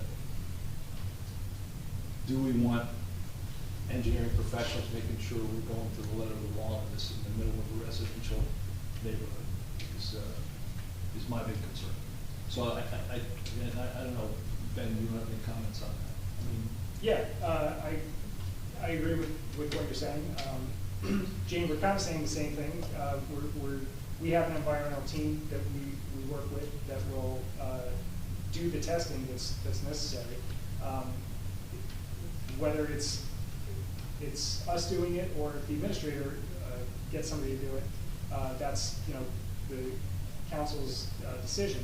But I will say that the demolition, I don't know the scope, whatever the other projects that you're talking about, but the scope of this demolition is going to exceed the bid threshold. It will have to be put out for public bid, so you will need a specification document that has the technical requirements for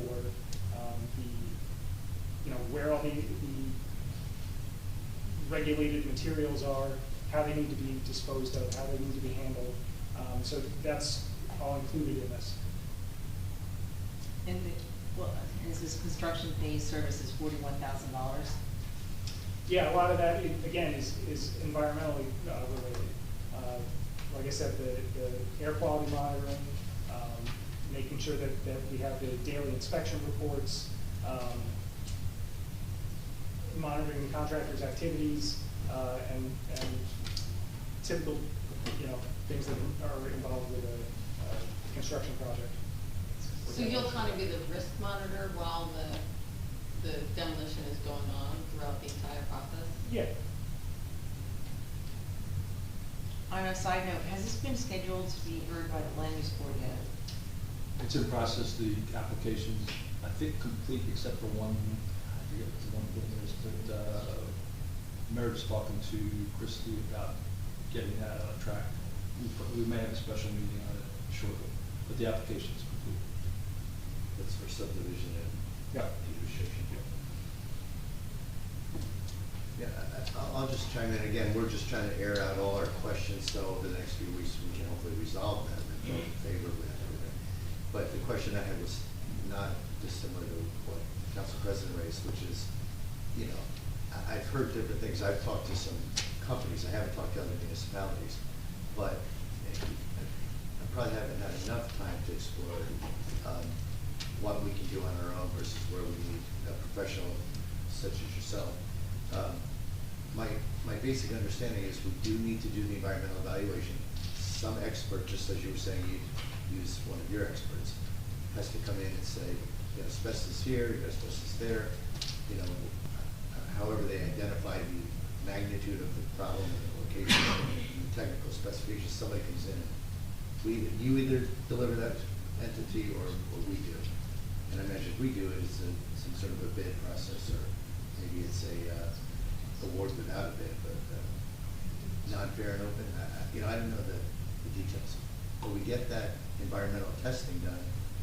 That report, I gather we would use, and maybe this is where you come in, but I've understood others did not use a third party like CMA. They take that report, they then invite bids for demolition, and that report is part of the bid package. That's more or less my understanding. Sounding very similar to what you would do. Yeah. It's just a question of Yeah, what that's level of very expertise do we need? Do we need your level? Or I think, Council President, you said something to me, and you said it in an earlier meeting. We need engineers to help us build structures up, not tear them down. That's a very simple quote. I know that doesn't help your business model, but you know, it's just an adage that I want to understand better. Sure. So there, you know, when the contractor goes to demolish the structure, they need to pull a building permit from your construction department. And the construction official will be looking to make sure they're, you know, they filled out the permit correctly, and the utilities are being turned off, and those kind of things.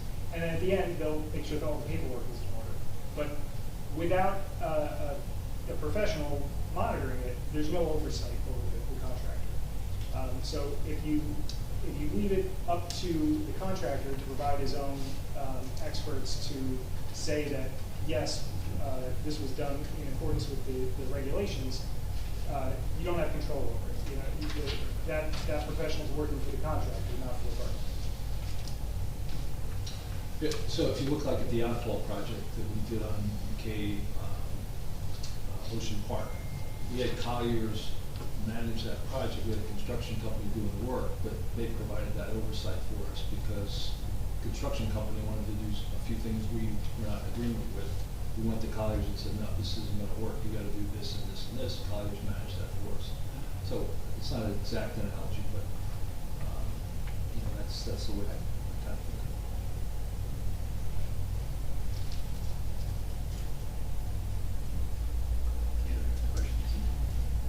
Thank you. Okay. That's it, Ben. Thank you very much. You know, I just have, so holistically, Mr. Matlack, we will have 6 projects going on, capital improvement contract. That's a lot for any town. As far as CME being able to take on, even if they're just preliminary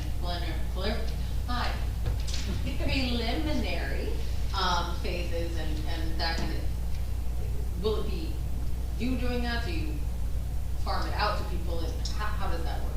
So I would oversee all the projects. Okay. The nice thing about this is that these are very kind of different types of projects. So we have different kind of groups within our organization that would handle this. We have a structural department, landscape architecture department, architecture department, And I can get multiple different kind of entities within our building working on all these projects simultaneously. And so there's no like over exerting certain resources to you know, we don't have two guys working all nighters work to deliver all these projects. We'll have multiple people working on it, and we can get these done. Okay, and then we would be kind of the. And I overseer. would just kind of be steering the ship, making sure everything's going smoothly. All right, thank you for answering. No, it's a very good question, and it's a double-edged sword here. On the one side, we've been able to kind of secure between county, state, and federal on these projects about $8.5 million. So that's our tax money that we've paid the county, individuals, the state, and federal. We're getting back from those entities. So that 8 to 5 does require some investment on our part. But the question becomes, we get that 8.5 back, and what do we get for that? We get promenade, we get fixed Sylvan Lake, we get all these things. So it is a bit daunting to your point, but if we can manage it, we've come into a pretty significant amount of grants, which is great. Now what do we do? We gotta try to get it done. So but your questions are well taken. Yeah, no, and I understand that, but then, you know, the 4 million comes along with, you know, an extra 9 million that needs to be expended unless we can get another grant to continue it and. Yeah, absolutely. Yeah. And that would be a whole other conversation. Yeah. Yes, absolutely. And that could be, you know, all over the place. 265 comes with 265. Yeah, absolutely, absolutely. Yeah, okay. All right, thanks, Ben. Appreciate it.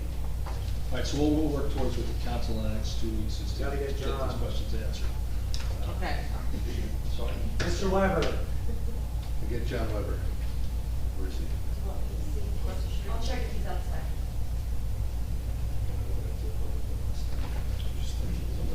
Just do agenda questions.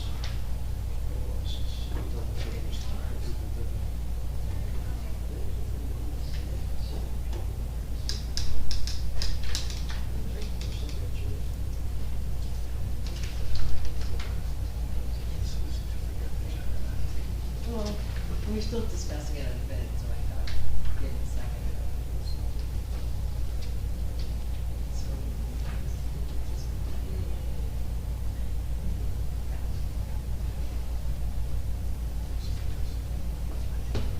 Welcome back.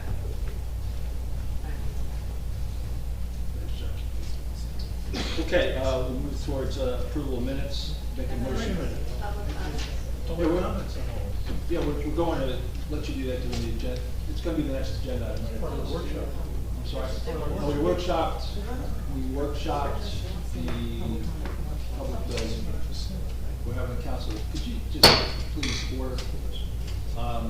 We'll be happy to answer the questions at the agenda part, which is going to come up in about 2 minutes. Approval of minutes, September 25th. Want to make a motion to approve the minutes from September 25th's public hearing. Second. Mr. Noble? Yes. Mr. Gubatose? Yes. Ms. Mahoney? Yeah. Mr. Weber? Yes. Mayor Fox? Yes. Make a motion to approve the council business meeting minutes of September 25th. You just did that. So they weren't separate. The hearing and the council minutes were not separate. No, they weren't. Okay, I'm sorry. They were That's one, okay, sorry. that's all right.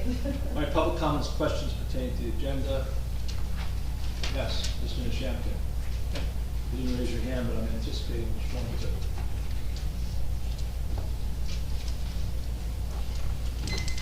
On the chapter 411.5 Lorraine Avenue. I don't know about the rest of the public, but I found this whole process incredibly frustrating. I mean, it's obvious that none of the committees that study things like Main Street never had a report. The whole process is just ridiculous. I mean, all of you trying to reach back in your memory to try to figure out what had been said at various meetings that you might not have even been at. I mean, how, can I get a promise that whoever wins, Mr. Shuck or Mr. Gubatose, that we have reports from committees that are publicly noted and that there's transparency in all of this. I mean, otherwise you guys are just spinning your wheels. Specifically, I have a question on the one item that was not discussed, which is 2024-190, authorization award of professional engineering services with CME Associates for general engineering services. And we have, I did not receive that resolution, so it's gonna have to go on the next agenda. okay. But obviously, in addition to the over $400,000 on all these other ones, there is additional fees that CME will be charging us. And I just want you to realize that this is a very hefty amount of money. I realize that they're bringing in money on grants, but what percentage is going towards engineering? Thank you very much. Mr. Nitschak, and I'd like to add one more thing too. We had an agenda meeting last week, I believe it was Thursday morning, and we had one resolution on there. And I didn't find out about these other ones until Monday. That's why we're kind of catching up, that I wasn't anticipating all these resolutions to be on here. Yes, but this agenda went out Friday, Council President, number one. And number two, when you asked me that question, I did explain it to you, so I'll explain it again. And that is, I was not anticipating that Mr. Matlack or Ms. DeMarco would be in a position to discuss in some level of depth these projects. We felt as though it was important that if we could, that we should move these forward and have this discussion, which I think was beneficial to have. So that is the reason why you asked about one project and we were able to provide more than that one. And that's why we had a lot of questions too. Yeah, which is fine. I'm very constructive. Thank you. Yes.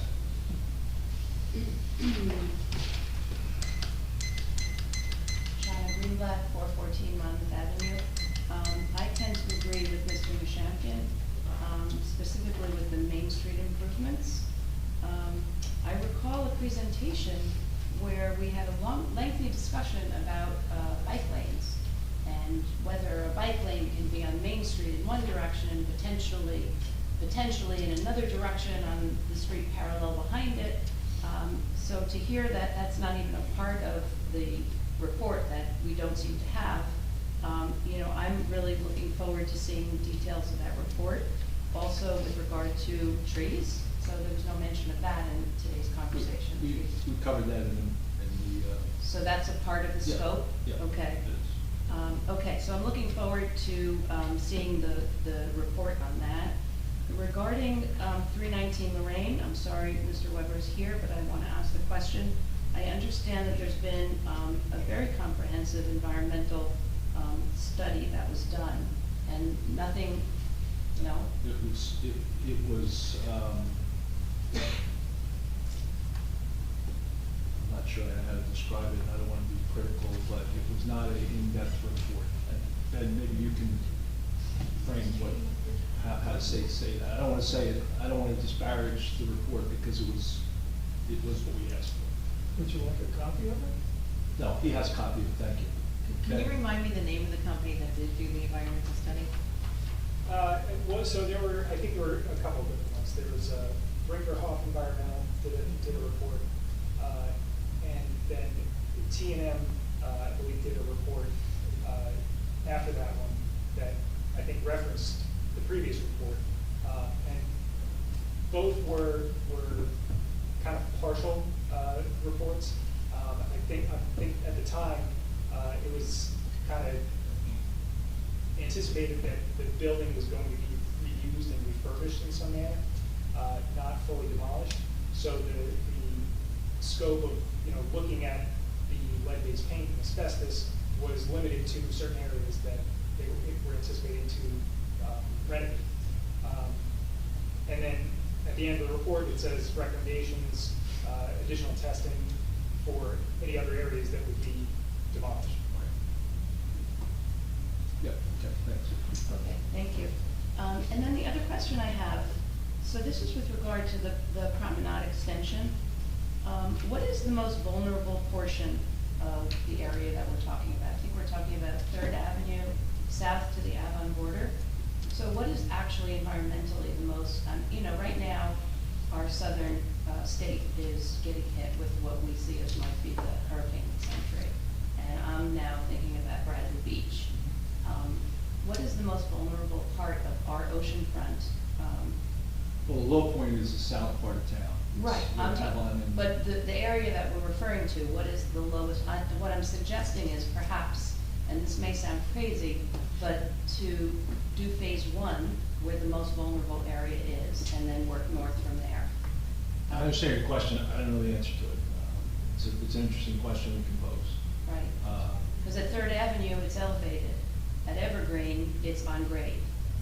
And I would imagine that's much more vulnerable, and just thinking ahead, this is a costly project that we're gonna have to come up with funds down the road, that perhaps we address the most vulnerable area and then move north.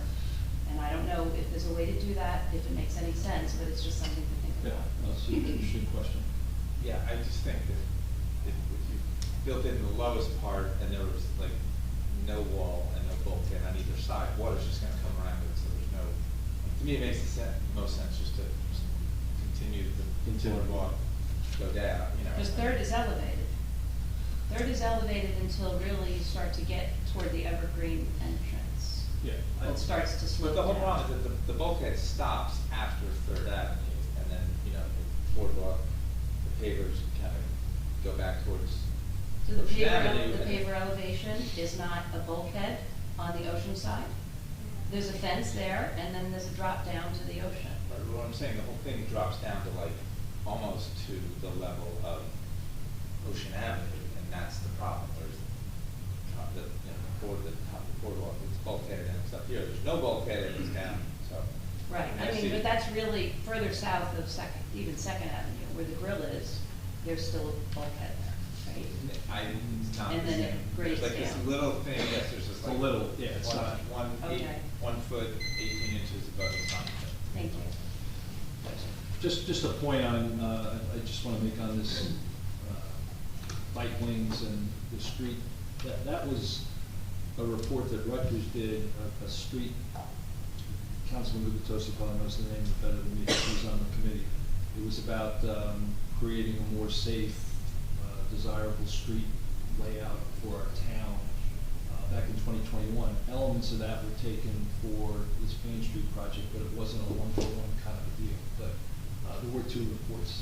But we did have significant discussion about it Yeah, in that well, proposal, and. I don't know if it was in his proposal or it was when we were trying to work on some parking projects. It was maybe a little bit of both. It was a presentation that included, I mean, I believe it was Mr. Matlock's Yeah, I just- presentation, and It was. there was The first time I saw the Main significant- Street presentation. Okay. All right. Right, and furthermore, if I could just add to that, and I know my time is up, Yeah. but bicycle transit is not just recreational, as we know. Yeah. There are many people who use it for work Absolutely. transportation. Yeah, absolutely, yeah. Thank you. Yes?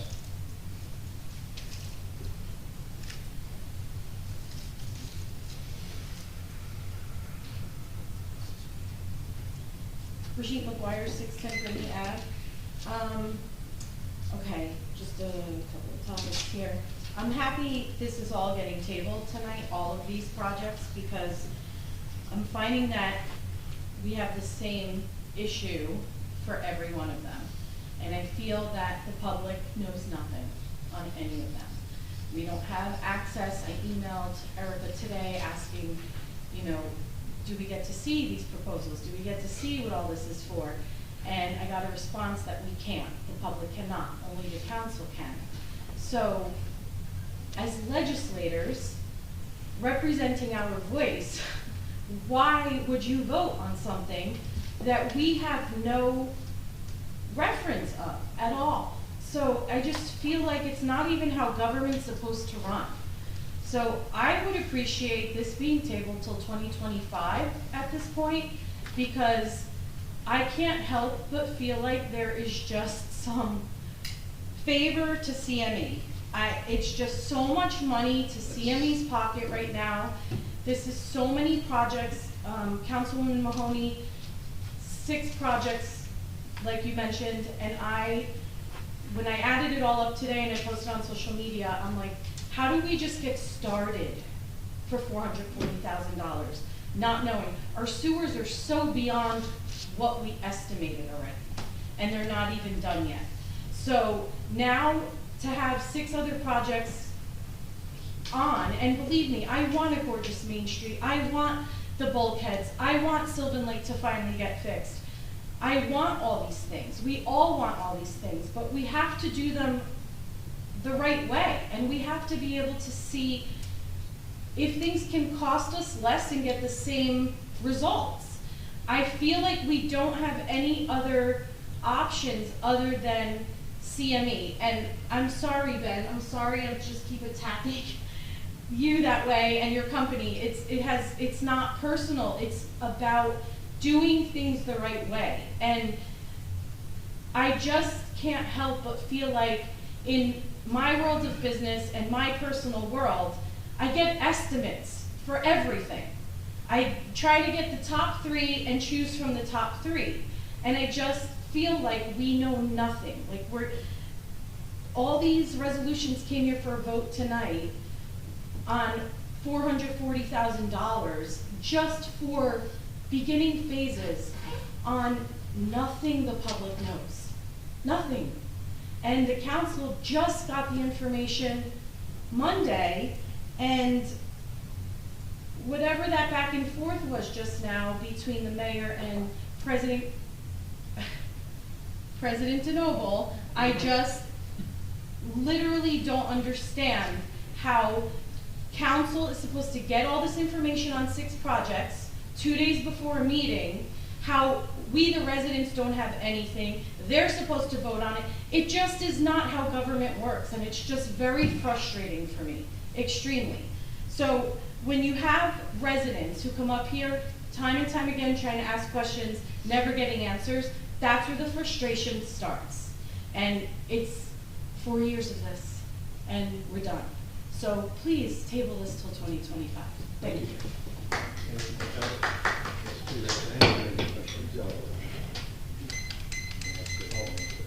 Mr. Cannon, just a quick question. Can you just tell us all, for the record, what is the rule around being able to share a professional proposal? You know, we, the council, are sitting here reviewing Mr. Matlock's proposals, but I'm told we cannot share those with the public until what? Are there rules around what we can and cannot share? It's a public document as far as I know. So there's no competitive concerns about sharing CME's proposal that other No, it's professional service. So it's not awarded to lowest bidder. If you wanted to hire someone cheaper, you can do that, or you could actually hire someone more expensive. It's Section 5 Local Contracts Act, Section 11, and it's professional service. You can award it at your discretion. So sharing the proposals or what have you is not an issue in this context. So if we're going to vote on this or discuss this again in a future meeting, we could share the proposals with the public in advance of that meeting. Yeah, those are public, I mean, they're public documents. If there was I understand. If there was a bid or a competitive contracting process, those would not be available. Because it's professional service, there is no competitive contracting process, so you can share them, do whatever you want. Thank you. Yes. Thomas J. Cohen, 612 3rd Avenue. Mr. Matlock, what is the bid threshold you referenced? I believe it's $44,000. Okay, great, thank you. And then, Mayor, you referenced a meeting this week with Mr. Gartz. Will the council be at that meeting? No, it's a update meeting by Mr. Gartz. Just not to the council, is that what you're saying? We hold any number of meetings with any number of people all the time, so no, the answer is no. No, so the council will not participate in that meeting? Correct. Okay, great, that's what I want to know. Could you do me a favor for bookkeeping? I'd like to get more specifics on which of these individual resolutions will be tabled, because it's kind of a mishmash right now. How about 182? We're going to table 184 through 190. 182 and 183 stay. Okay, so it's 184 right to 190? Correct. Great. Thank you very much. Thank you. Yes.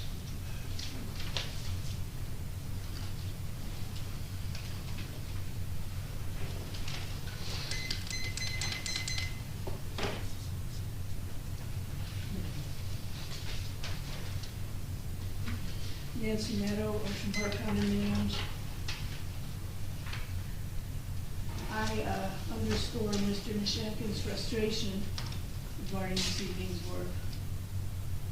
I add to it my total confusion. I was a government contractor. And we would win an award. We were the lowest responsible bidder. Operative word there for me was to be responsible that the goods and services I was manufacturing or selling, not necessarily the cheapest. And it bothers me that if we were, or when we eventually demolish this church, that we have to pay someone to see if the contractors we hired to demolish it are doing it right. It would appear to me that we would hire someone who is reputable, responsible, and has their own oversight. I don't understand why we have to pay someone to do their record keeping. That should be part of their proposal, a presentation as to what they can do when they demolish the property. And with all that goes on here, and we always get a bid, and we accept the bid, and then they come back to us for more money because they didn't think of this or think of that. Let's do it right the first time. Somebody comes back to us in the middle of the project and wants more money. No, this is what we asked for, this is what we expect. And I would expect that for once, we hire somebody who's quality, who has quality and pride in their outcome. And I realize it's New Jersey, but there has to be some company that can do this correctly. Thank you. Yes.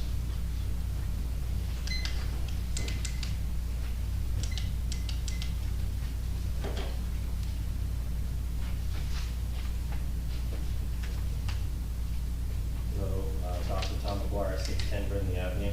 I just had a few concerns about the demo project. I know I did say this last time about getting RFPs. Are we gonna do this in conjunction, like getting the cost for him and the RFPs at the same time for just a demo company, and then weighing it all out and seeing what we want to do, or are we just weighing his option? Because last time I was here, I gave a name of someone who does demolition, and they do it all over the state, and they don't need engineers. So are we gonna have both options possibly?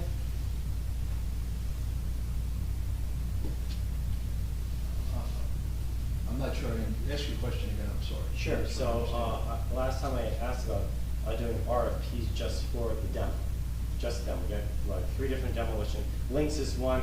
The one I know is in Glenowitz. He's all over the state, and you would have them RFPs on here as well as that, and then the council would decide what is the best route to go. Is that a possibility, or is that not a possibility? I think we have to, well, somebody's raising my hand. I can answer that, Marie. It's what I mentioned before about the bid threshold. So the cost of the work that the contractor is going to do to demolish this building is going to be over the $44,000 bid threshold. So it's Once that happens, you have to do a public fair and open bid. Right. Through, which is governed by local public contracts law. So then can we just bypass him and just do the RFPs without just do the open contracts? So, Mr. McGuire, that's a bit of what we were discussing tonight. That was in fact the question I've been raising. Okay. Do we need an expert to knock something down the same way we do need an expert to build something up? So that question, we haven't resolved that yet, but that is a question the council was asking us. Larry, have you talked to any demolition people about this yet, or only CME? I'm sorry? Have you talked to any demolition people, or only CME? I have not spoken to a demolition company. I've spoken to a developer who uses demo companies. Okay, can you talk to a couple of the, see if they've done this scope of work before without having to do this? I know this is a big job. It's not the biggest job.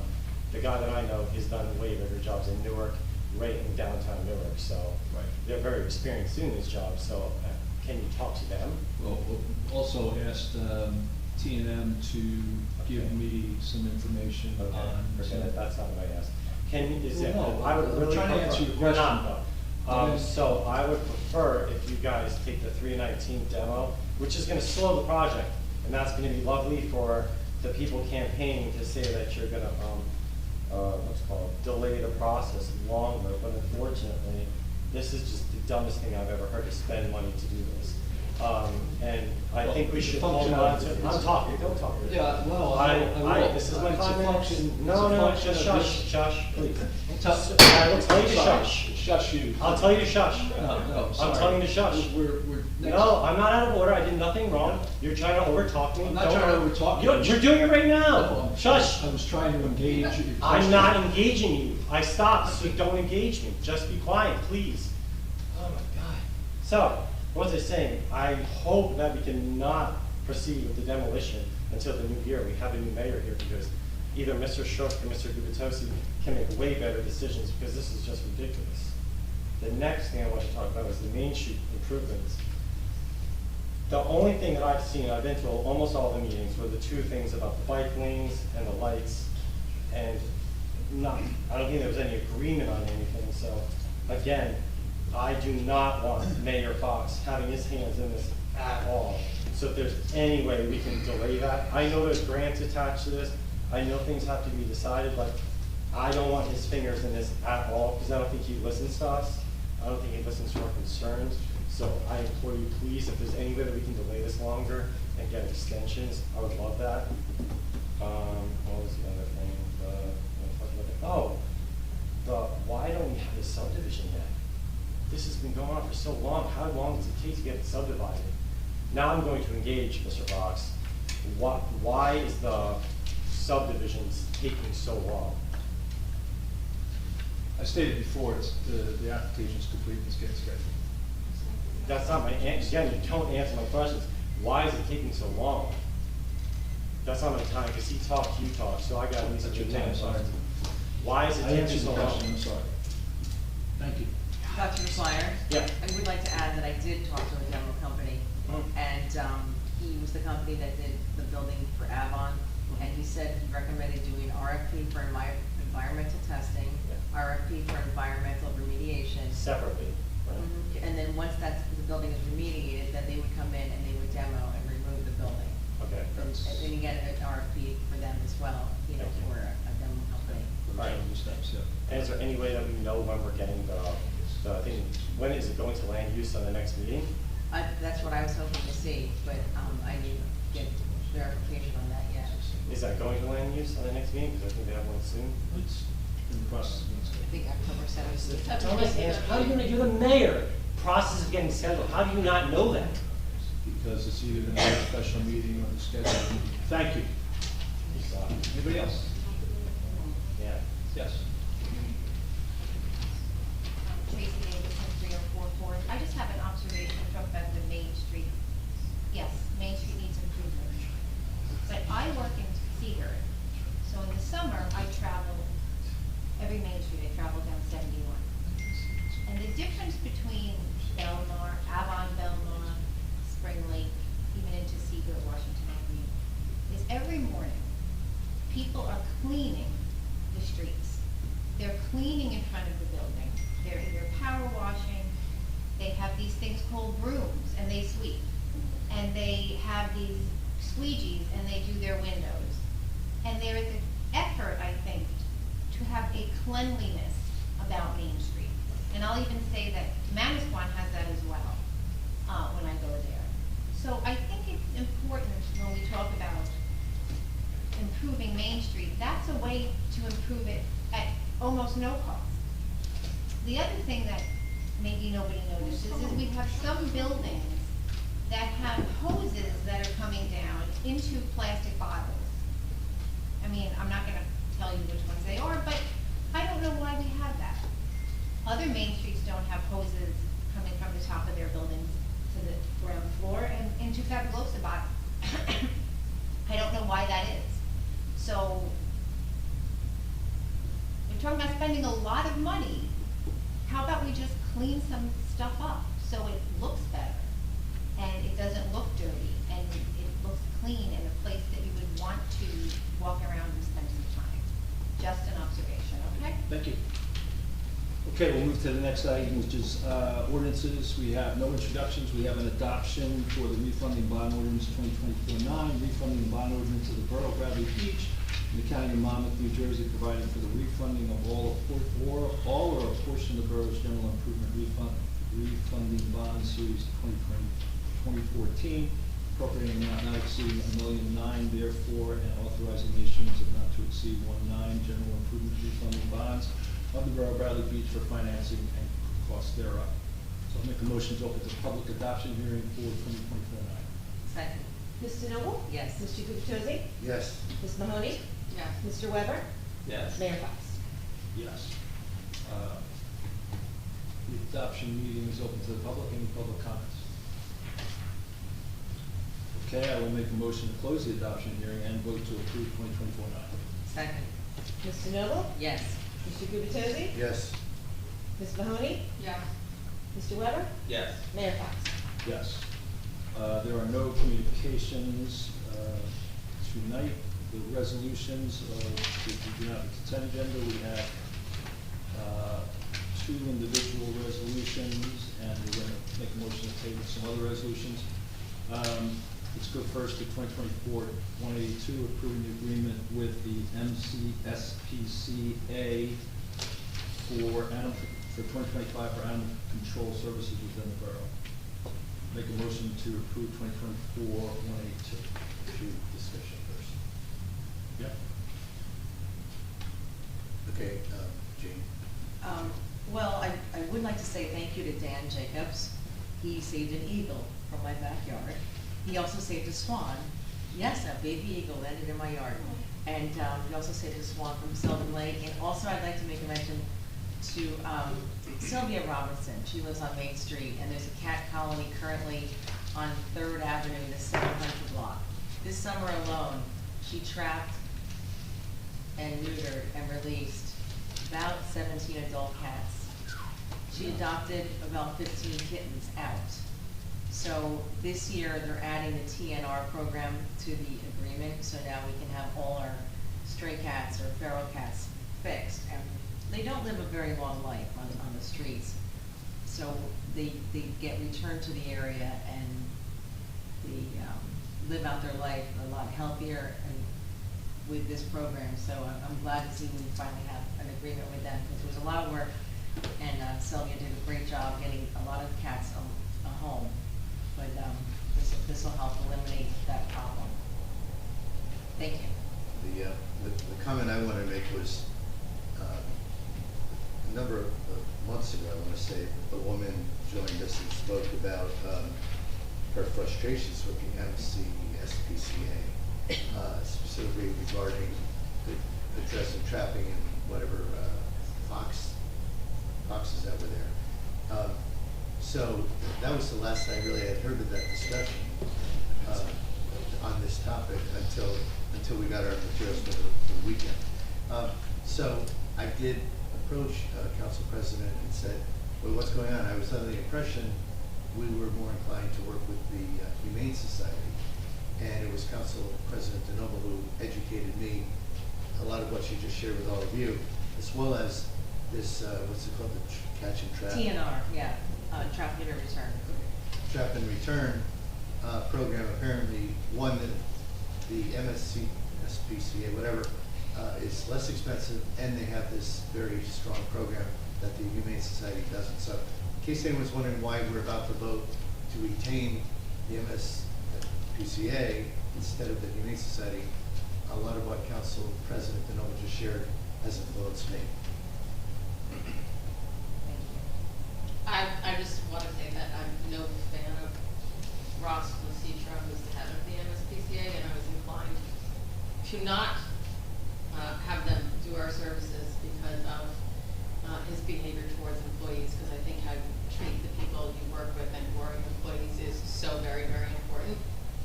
But after talking to Jane and finding about the TNR program, And Al and I spoke about the woman who had complained about the foxes. I remember her sitting probably about where Paul and Shampton is, and then that they had gotten that fixed.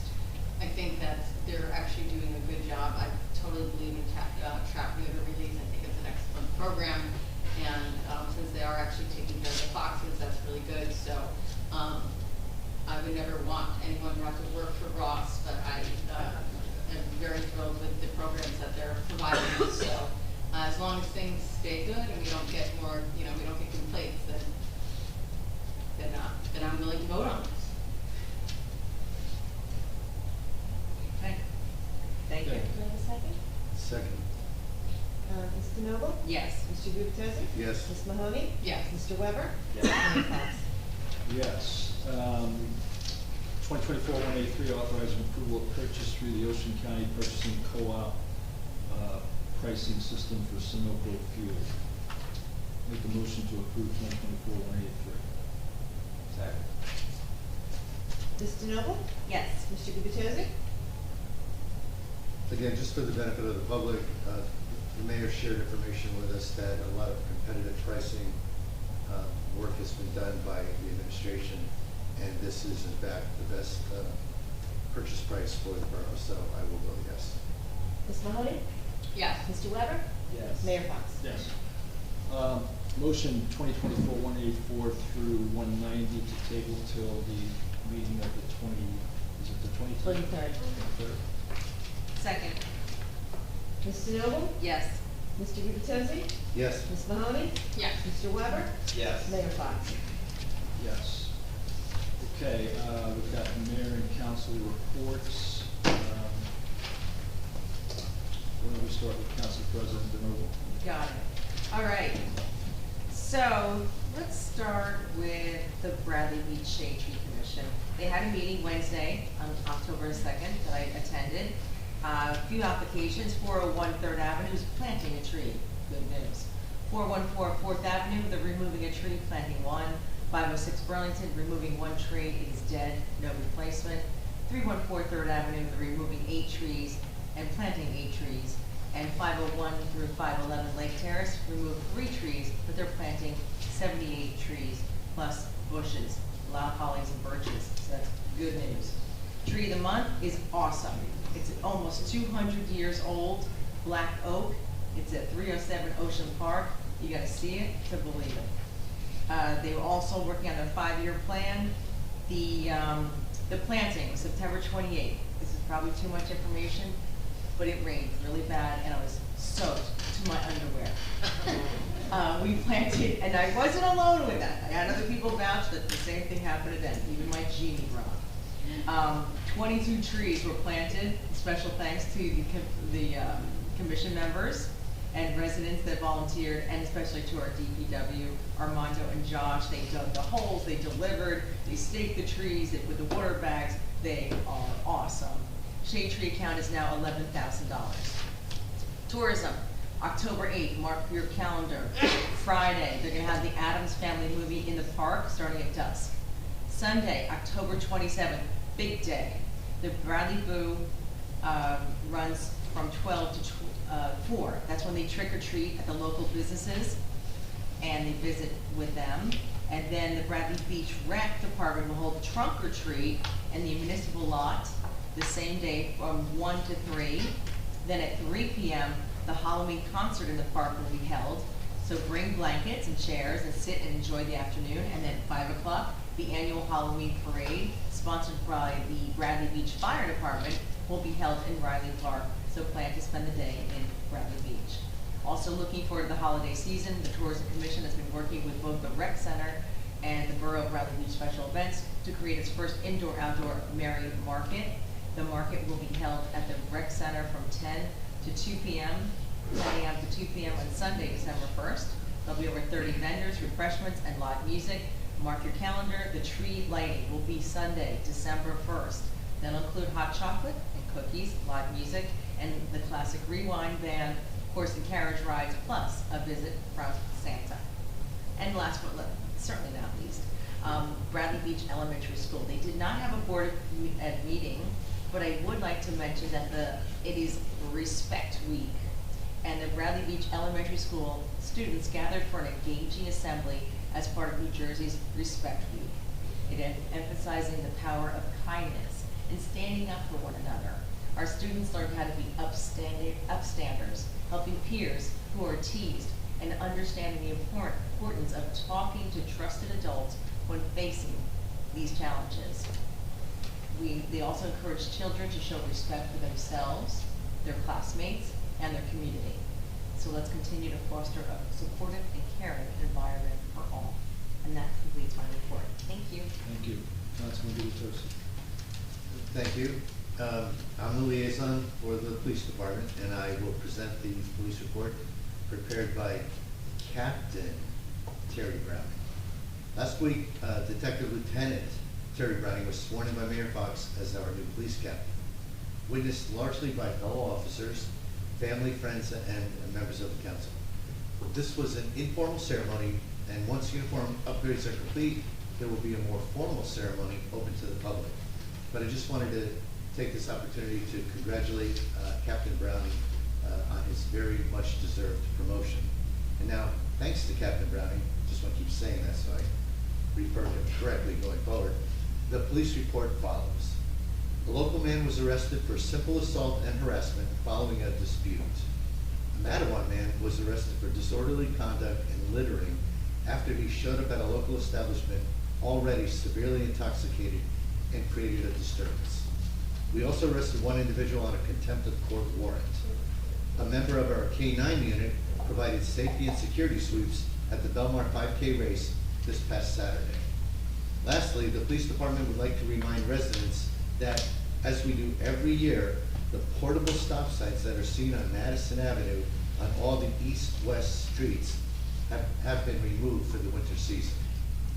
This does not change the fact that there is a required stop at location as indicated by both a permanent stop sign on the corners and the stop bar in the street. I am the liaison to the Silver Lake Commission, and just a quick update that the next meeting is on Wednesday, October 16th. Commission discussions continue to focus upon the advancement of activities focused on restoring the health of the lake, including securing funding, developing planning to prepare for the repair of the bulkhead on the Bradley Beach side of the lake, and more broadly for the dredging and restoration of the lake itself. The Silver Lake Commission holds monthly meetings on the third Wednesday of the month at 7 p.m. here in Borough Hall Meeting Room at 701 Main. Thank you. Thank you, Councilman. Councilman Mohan. Hi, Ben. Thank you. Thank you, Ben. Please, Ben. The Environmental Commission met on October 7th.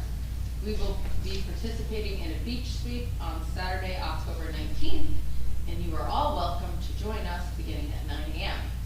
Sign up and sign the waiver by going to cleanoceanaction.org or meet us at the 5th Avenue Gazebo the day of the sweep. But you'll need to sign a waiver that day too, so you might as well do it online first. The Commission would also like me to remind you that idling your car is harmful to our environment. New Jersey law prohibits idling for more than 3 minutes unless your car is being warmed up on a day colder than 25 degrees. I just learned that today. So please, don't idle your car unless you're in traffic and you're about to. The Land Use Board will meet on October 17th at 6:30 p.m. And Local 152 is still 22 months without a contract. Just thought I'd put that in there. 2 years. Thank you. 2 years? January is not 2 years, now it's 2 years? It's coming up on Tuesday. Oh, coming, yeah. Councilman Webb. Thanks, Mr. Mayor.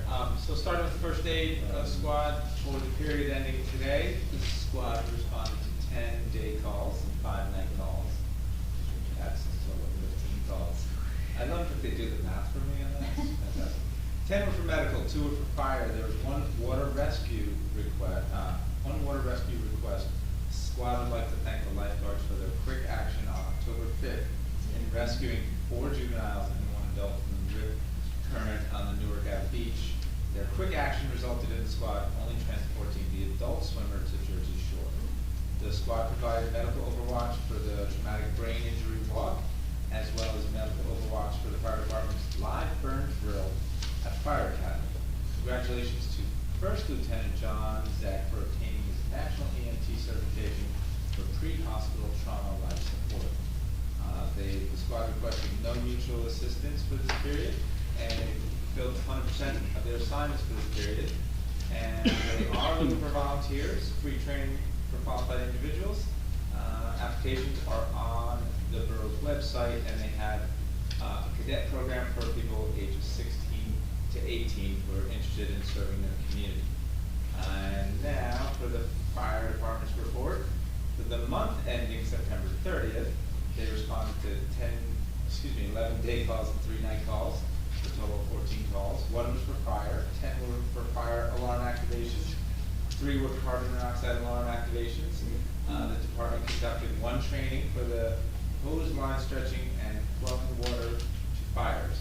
There were no mutual aid requests. I'm happy to report we have 2 new firefighters currently attending Monmouth County Fire Academy. The department fulfilled 100% of our assignments for this operational period, and they are also looking for volunteers, and they offer free training for qualified individuals. The application can be found on the borough website. I'm going to add, I went to the fire department's meeting last week, a couple weeks ago, and they just reported on the successful 5K that many people in this room participated in or came out to observe. And as a result of that, they were able to donate over $8,000 to different organizations around town. So they're spreading it around, and we really thank them for that. I would also like to thank, mentioning the Shade Tree Commission, the planting that we had. Ms. DeNoble mentioned how many trees we planted, 22, and that is fantastic. And of course, we can't do it without the DPW, so we want to thank them.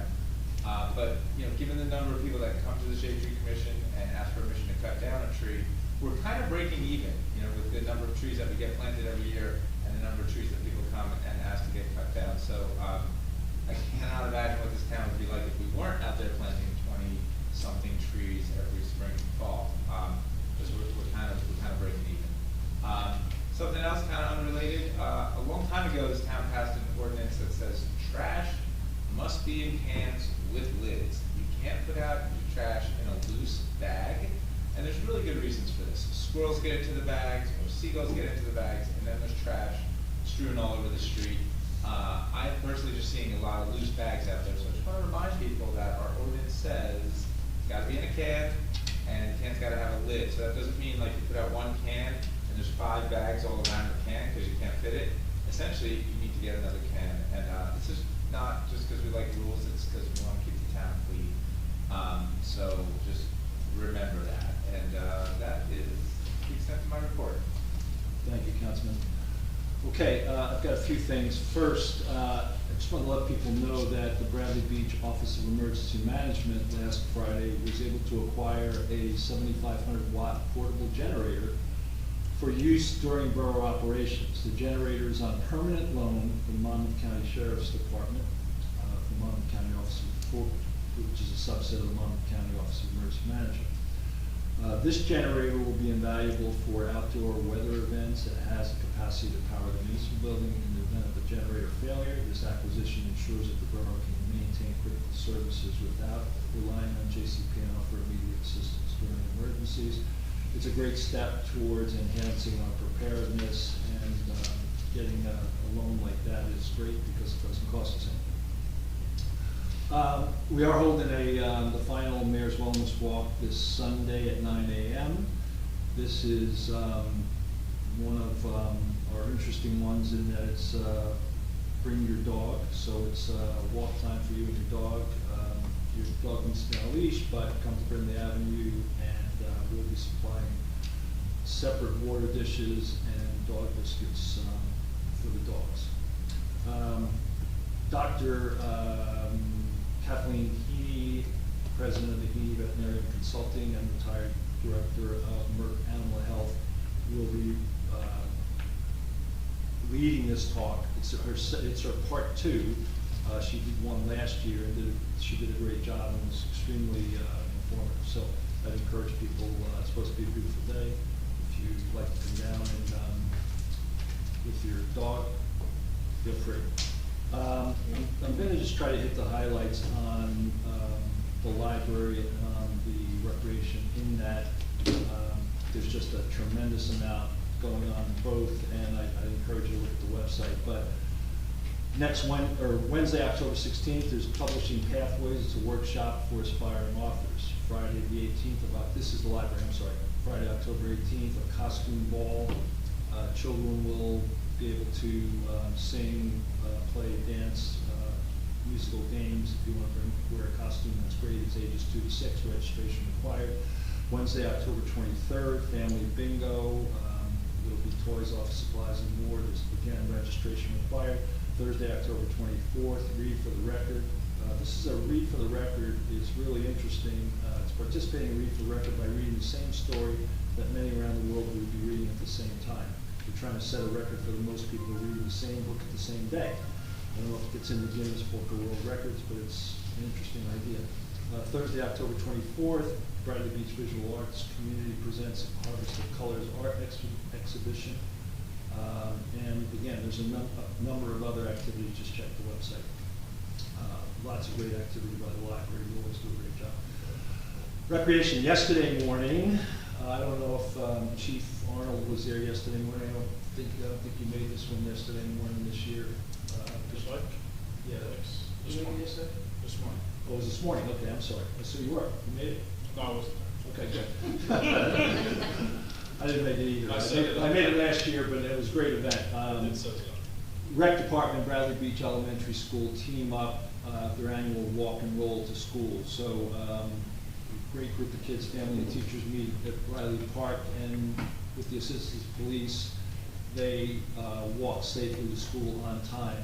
Because of this partnership and programs like Walk and Roll and Learn to Ride, the school has received bronze level recognition in New Jersey's Safe Routes to School program for 2024 through 2026. Congratulations.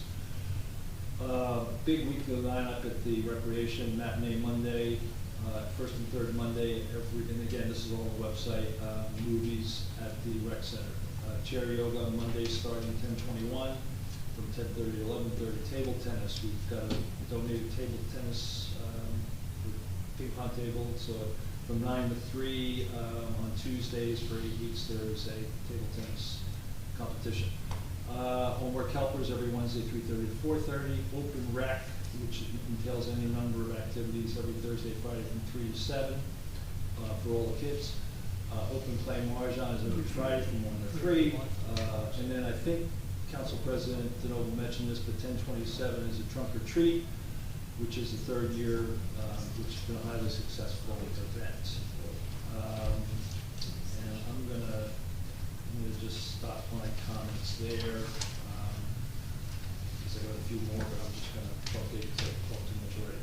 So we'll now go to public comments.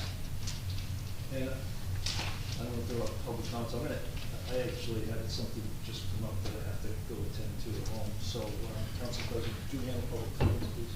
Sure. My apologies, but sometimes stuff happens. Okay. Yes. Question actually For him, ask you quickly. No, I'm just asking anyway. Okay. I was gonna ask if I got a video that a resident sent me where the mayor was talking about the charter study. I guess I'll ask you. Charter Study Commission, where he said that he saw a post on Facebook that had misinformation. I'm assuming he was talking about mine? Was he talking about mine? No, I was telling Brigitte I need to speak with you about Oh, me. okay. So I wanted to know what the misinformation was because I watched the video and he didn't specify what the misinformation was, except he said that there was a timeline that the commission, should this pass, would have until March to issue their report, March 2025. All the research I have done said 9 months. Hello? Right. Oh, this This is for the anybody change. gonna, Tracy, you know, that's what, Yeah, that's what my, Oh, hold she on, directed it to you, I thought she. I did. That's okay. My My source information, She sent me the does say 9 months for a charter study. Right, so what the mayor said was it was March, which I think is incorrect. No, you know. Because you know that's why not I'm 9 saying months. it? I've had two Erica, children, that's not 9 Yes. months. November to March is not 9 months. You sent me an email on this, right, Ms. Davidson? Yes, I did. And I provided you with the correct information of Yes. statute, correct? You just said, you said I don't that I watch was I don't correct. watch Facebook videos. I emailed you back, I answered you before you even came here today, right? I gave you the Right. correct information. Because I can't ask the guy that I wanted to ask the question to. Oh, I respectfully submit that that's not mine. So, it's 9 months, it is not March. There would not be a special election then in June, because he said there would be a special election then in June of 2025. That's what he said in his video. He said March of 2025, we'd have to give the report. June of 2025, there would be an election. And then the following November, there would be an election, another election on all of the people.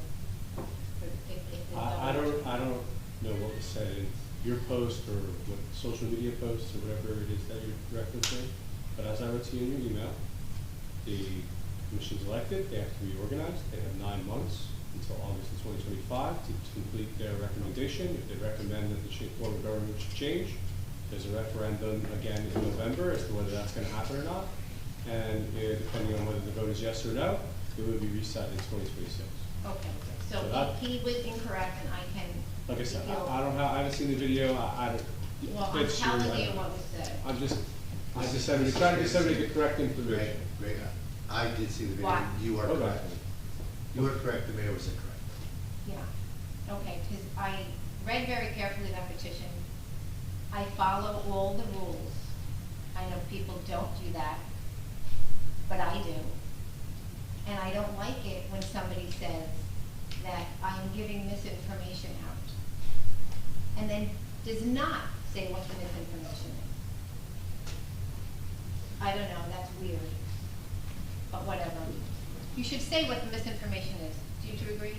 I agree. All right, but he's not here. Thank you. Thank you.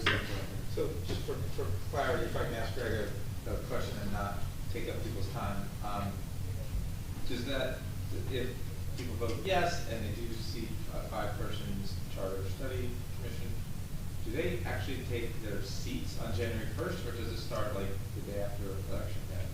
I believe that's organized within 30 days, I've seen it. 15, it says Okay. 15. Okay. I've done my research. Perfect, so it starts before the end of, that's great, so we don't have to wait till January. It says you have to organize by November 15th. November 15th.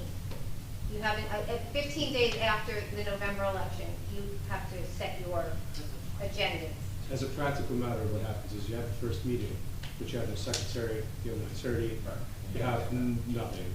And so the first meeting is really just to select who the chairperson is going to be, to then gather all that and then come back and approve those people and have the borough council approve the expenses, which is part of it as well. So the first meeting is really, what do we need? What's our budget? Submit it to the council, and then once the council authorizes it, it's really not till December that you actually sit down and maybe have a hearing or what have you, because you gotta get those people in place. Very much. Mrs. Davidson, would you want me to share the information that he had was incorrect? Do you want me to maybe write him an email?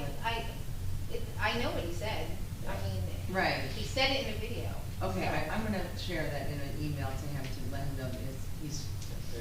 I would point out that I provided you guys at one point with a memo that had the entire timeline in it, and you can feel free to share that. It's not Okay. really, it's not really privileged. Did you share that with the mayor as well? I'm pretty sure I sent it. Yeah, I thought so too, So okay. maybe we can ask the mayor to correct his misinformation that he's putting out there. Thank you for bringing that to our attention. It's very appreciated. Okay, I can't go any higher. Ms. Duffy. I just have a few comments. Linda Duffy, 312 Brindley Avenue. I don't know who to ask this to, but I looked through our RFPs and we have an RFP for environmental and demolition of engineer services for the 319 Lorraine project. Why is this here and why are we doing it again? What's the date that you have on that? It's 23. I'm just looking at my phone. It's July 10th, 2023. We never did it. just asking the questions. Do you even recall this, Mr. Cannon? You wanna look at it? Okay. I mean, we could try, but none of the people that actually know the answer here. Well, isn't that So, convenient? Okay, I just had a question because I mean, I'm not I've trying to been be looking at this facetious, for but like, no, I I assure you know, that. because, and I'm not being angry either, I'm just like curious, because honestly, I've been looking at this website for months now, because I've been doing nothing, and, I didn't see it there all the time, and I just kind of found So, it. Mrs. Steffi, at that point in time, there was an understanding that the borough, the question was at the time, who's gonna do the demolition? And we were talking about selling the property intact, Right. subdividing deed restriction. It doesn't kind of say that, though. No, I know. That's why I'm curious about the date you got, because there was, I'll call it confusion or inconsistent understanding around what role the borough would play in demolition. And we, up until October 25th, 2023, there was this confusion. And on that date, the entire council of five voted that we would sell the property, subdivide deed restrict, sell it to an entity, and that entity would do the Right. demolition. So, further discussion on this topic is, one of the biggest problems that happens within the council and the mayor's administrative form, whatever you want to call it, he jumps topics. He doesn't stay with one topic and maybe come back to it in a month. He waits 6 months, 9 months to come back to it. Why are we looking at the engineering report from the recreation center when that was we got the grant last year? Like, that should have been moving along instead of coming all at one time. It's a lot to swallow for anybody. You know, you guys have a lot of work to do, and to go through all these proposals at one time for these resolutions, it would have been so much easier if you had maybe one a month instead of like 6. So that would be my suggestion. It's a very good suggestion. You know, and I think the audience here and all the residents would be able to it would be easier to follow along. The other thing is, wait a second, because I'm losing my train of thought. With that, plan that we had for the rec center, Councilman Weber, weren't there trees that had to be addressed on that site that you were concerned about? And I don't know if we ever got to follow up on that. Well, there's a memo or whatever that accompanied that still talks about tree removal. But I'm not convinced that we need to remove those All right, trees. so that's just one aspect. And the other thing I would like to suggest is, maybe we should get our environmental report done now and not wait for anybody. So we're at least one step ahead. I like that idea. You know, we're just like waiting forever to get things done. And there's one more thing, I have to remember what it is. Main Street. If we do follow through with Main Street in a timely fashion, I would like to see the north end done first. Thank you, because they're always done last. Exactly. I like it. Good idea. Ms. Meta?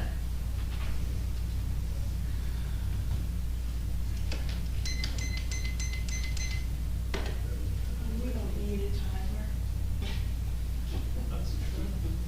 Do you need to You're always so We're right. all Sorry, we're then. all Not gonna- civilized in here right now, let's face it.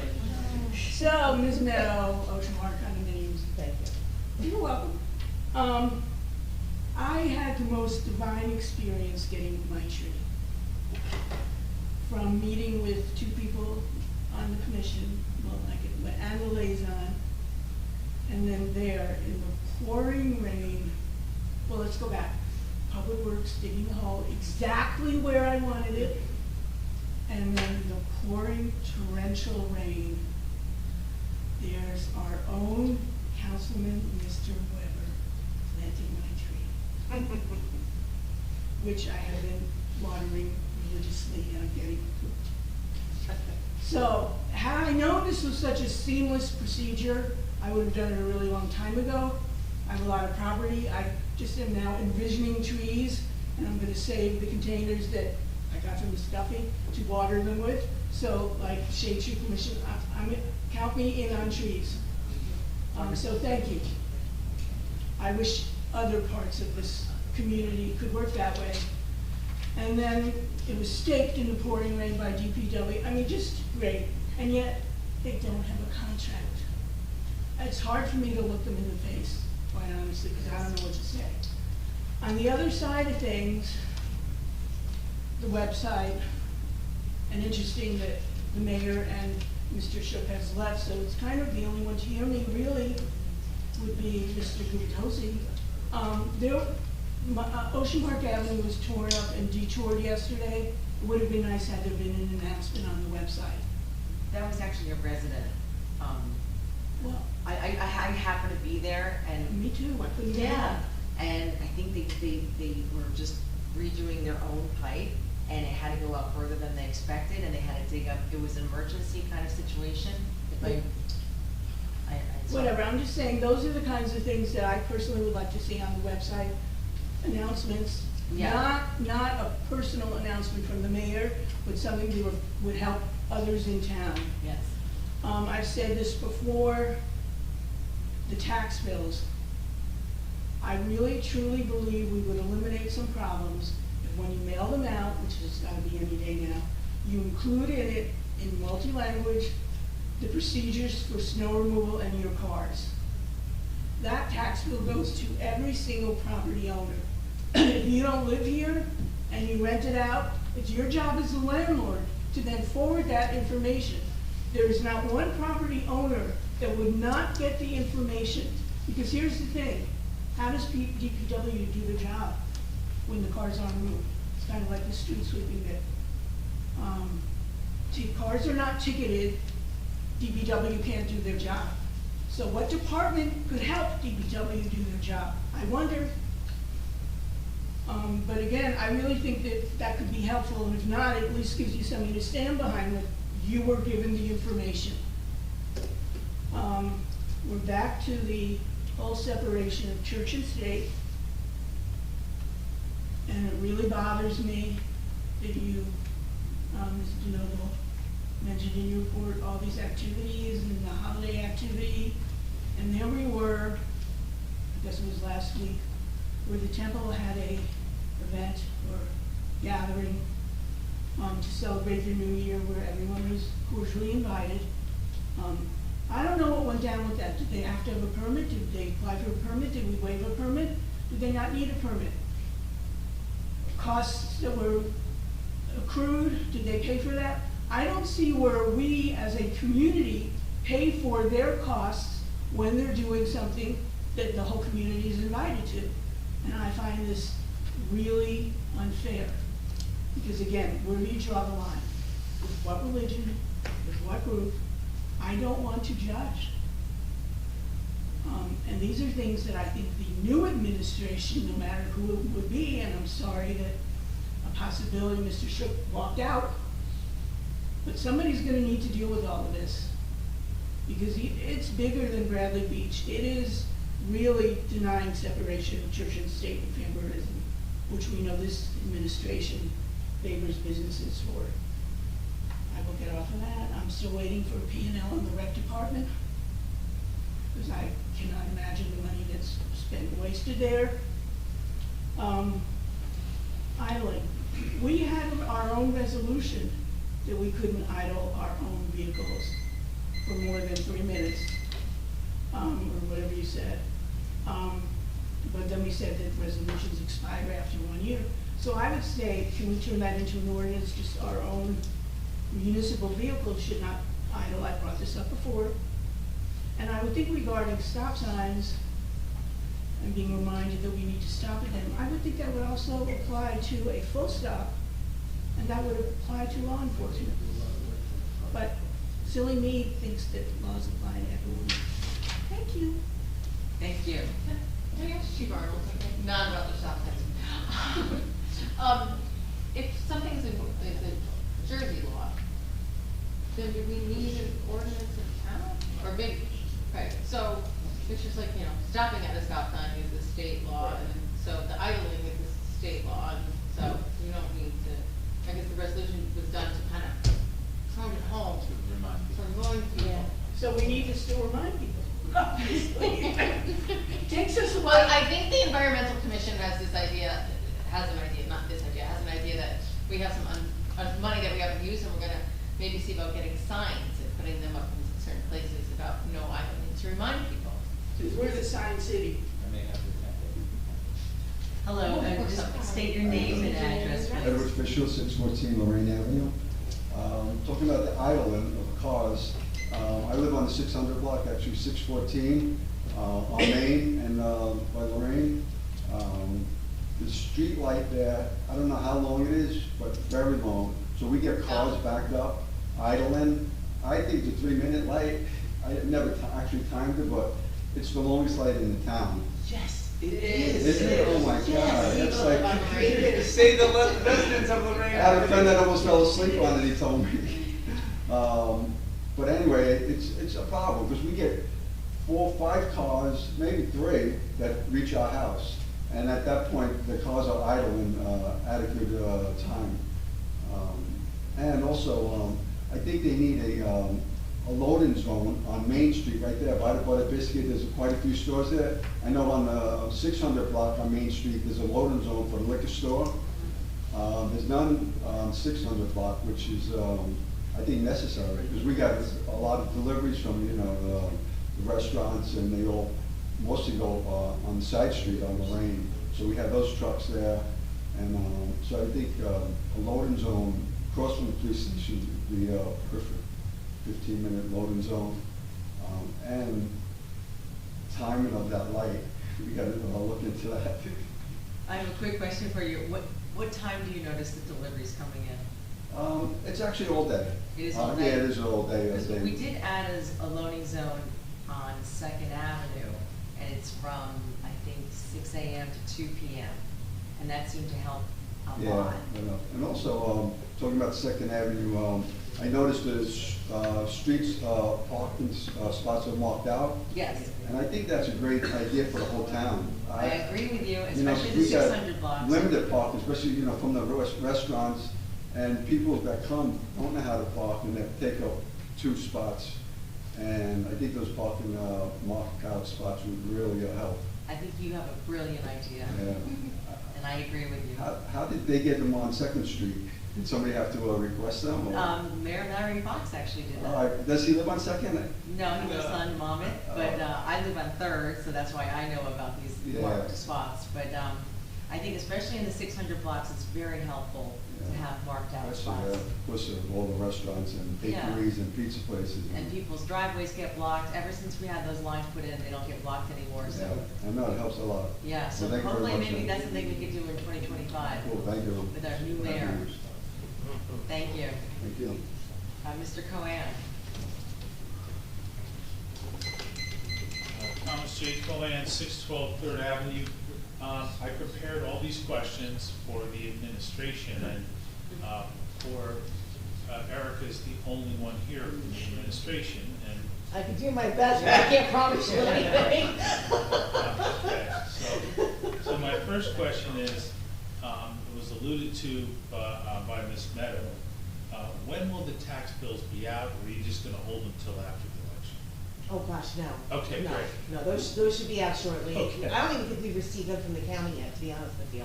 Okay. Okay, I'll double check on it, but I don't recall seeing those at all yet. 27 days until the election. And by the way, being that they're gonna be late, we're gonna get them late and get them out late, there of course will be a grace period, an extension, okay?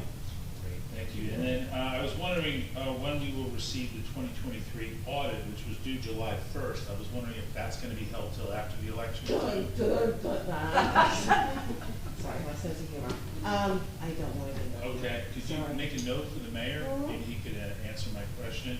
And then my next question is, when will we receive the 2022 audit corrective action plan, which was due in 2023? I contacted DCA Local Finance Board, Christina Zapici, this week, and she informed me that they don't have one on file, and I can't find one on the town website. So I don't know how we're, administering our money when we have such a bad audit report for 2022. The audit report for 2023 is held back, should have been out in July, and now we don't even have a corrective action plan to say what our direction was from the bad 2022 audit. I unfortunately. I'm sorry to say this to you. That's okay. But I know you'll relay that, right? You know I will. I know you will. Also, I did I don't want. have either document unfortunately, but I will relay that. Okay. Yeah, it's more fun when he's here, but thank you for passing it on. I'm not fun? No, you're fun, but you just, there's a little more excitement. The other thing is there is a video that the mayor put out, which, where he bragged about the tax rate was going down. Well, I just want to clarify for people who don't really understand the process, that the rate has to go down. Nobody's taking credit for that, like he is, because you added 161,489,000 increase to the rateables. So the rate has to go down. So again, this misinformation that people get, I find to be very frustrating, and I would hope the council would demand immediately that we get the things that I'm asking for. It's beyond, the DCA is giving out grants and everything, but clearly the DCA local finance board isn't doing a smash-up job protecting the residents. So DCA is giving out fines to certain Oh, people. you know what, Yeah, that's right. But Personal not to fines. others. Yeah, not to anyone else. They get waivers, It's, I think, what is it referred to as politics? I think it's politics. Thank you very much. Thank you. Thank you, TJ. Anybody else? Anybody on Zoom? Nope. I'd like to make a motion to adjourn the meeting. Do I have a second? Second. All in favor? Aye. Aye. I'll go while you're at it.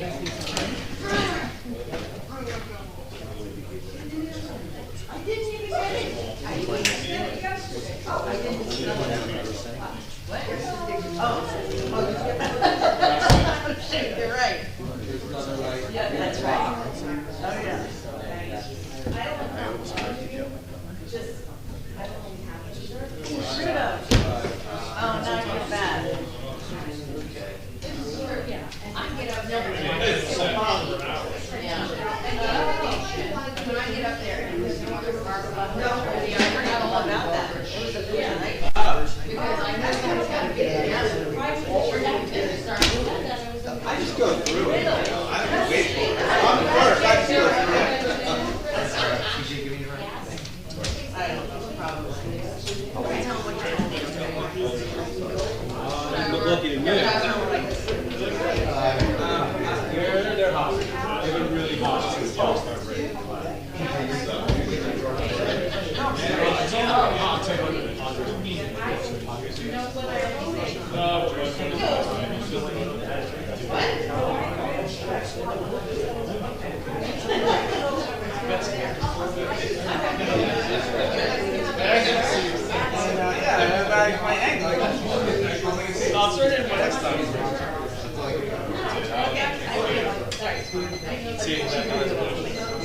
Erica, nobody knows how to turn this off except for you. I hear it, I'm like, So, Right, we got missing PA, we got missing mayor. thank you. Where did Al go? Tough questions. we can have slides. So this way we're not saying.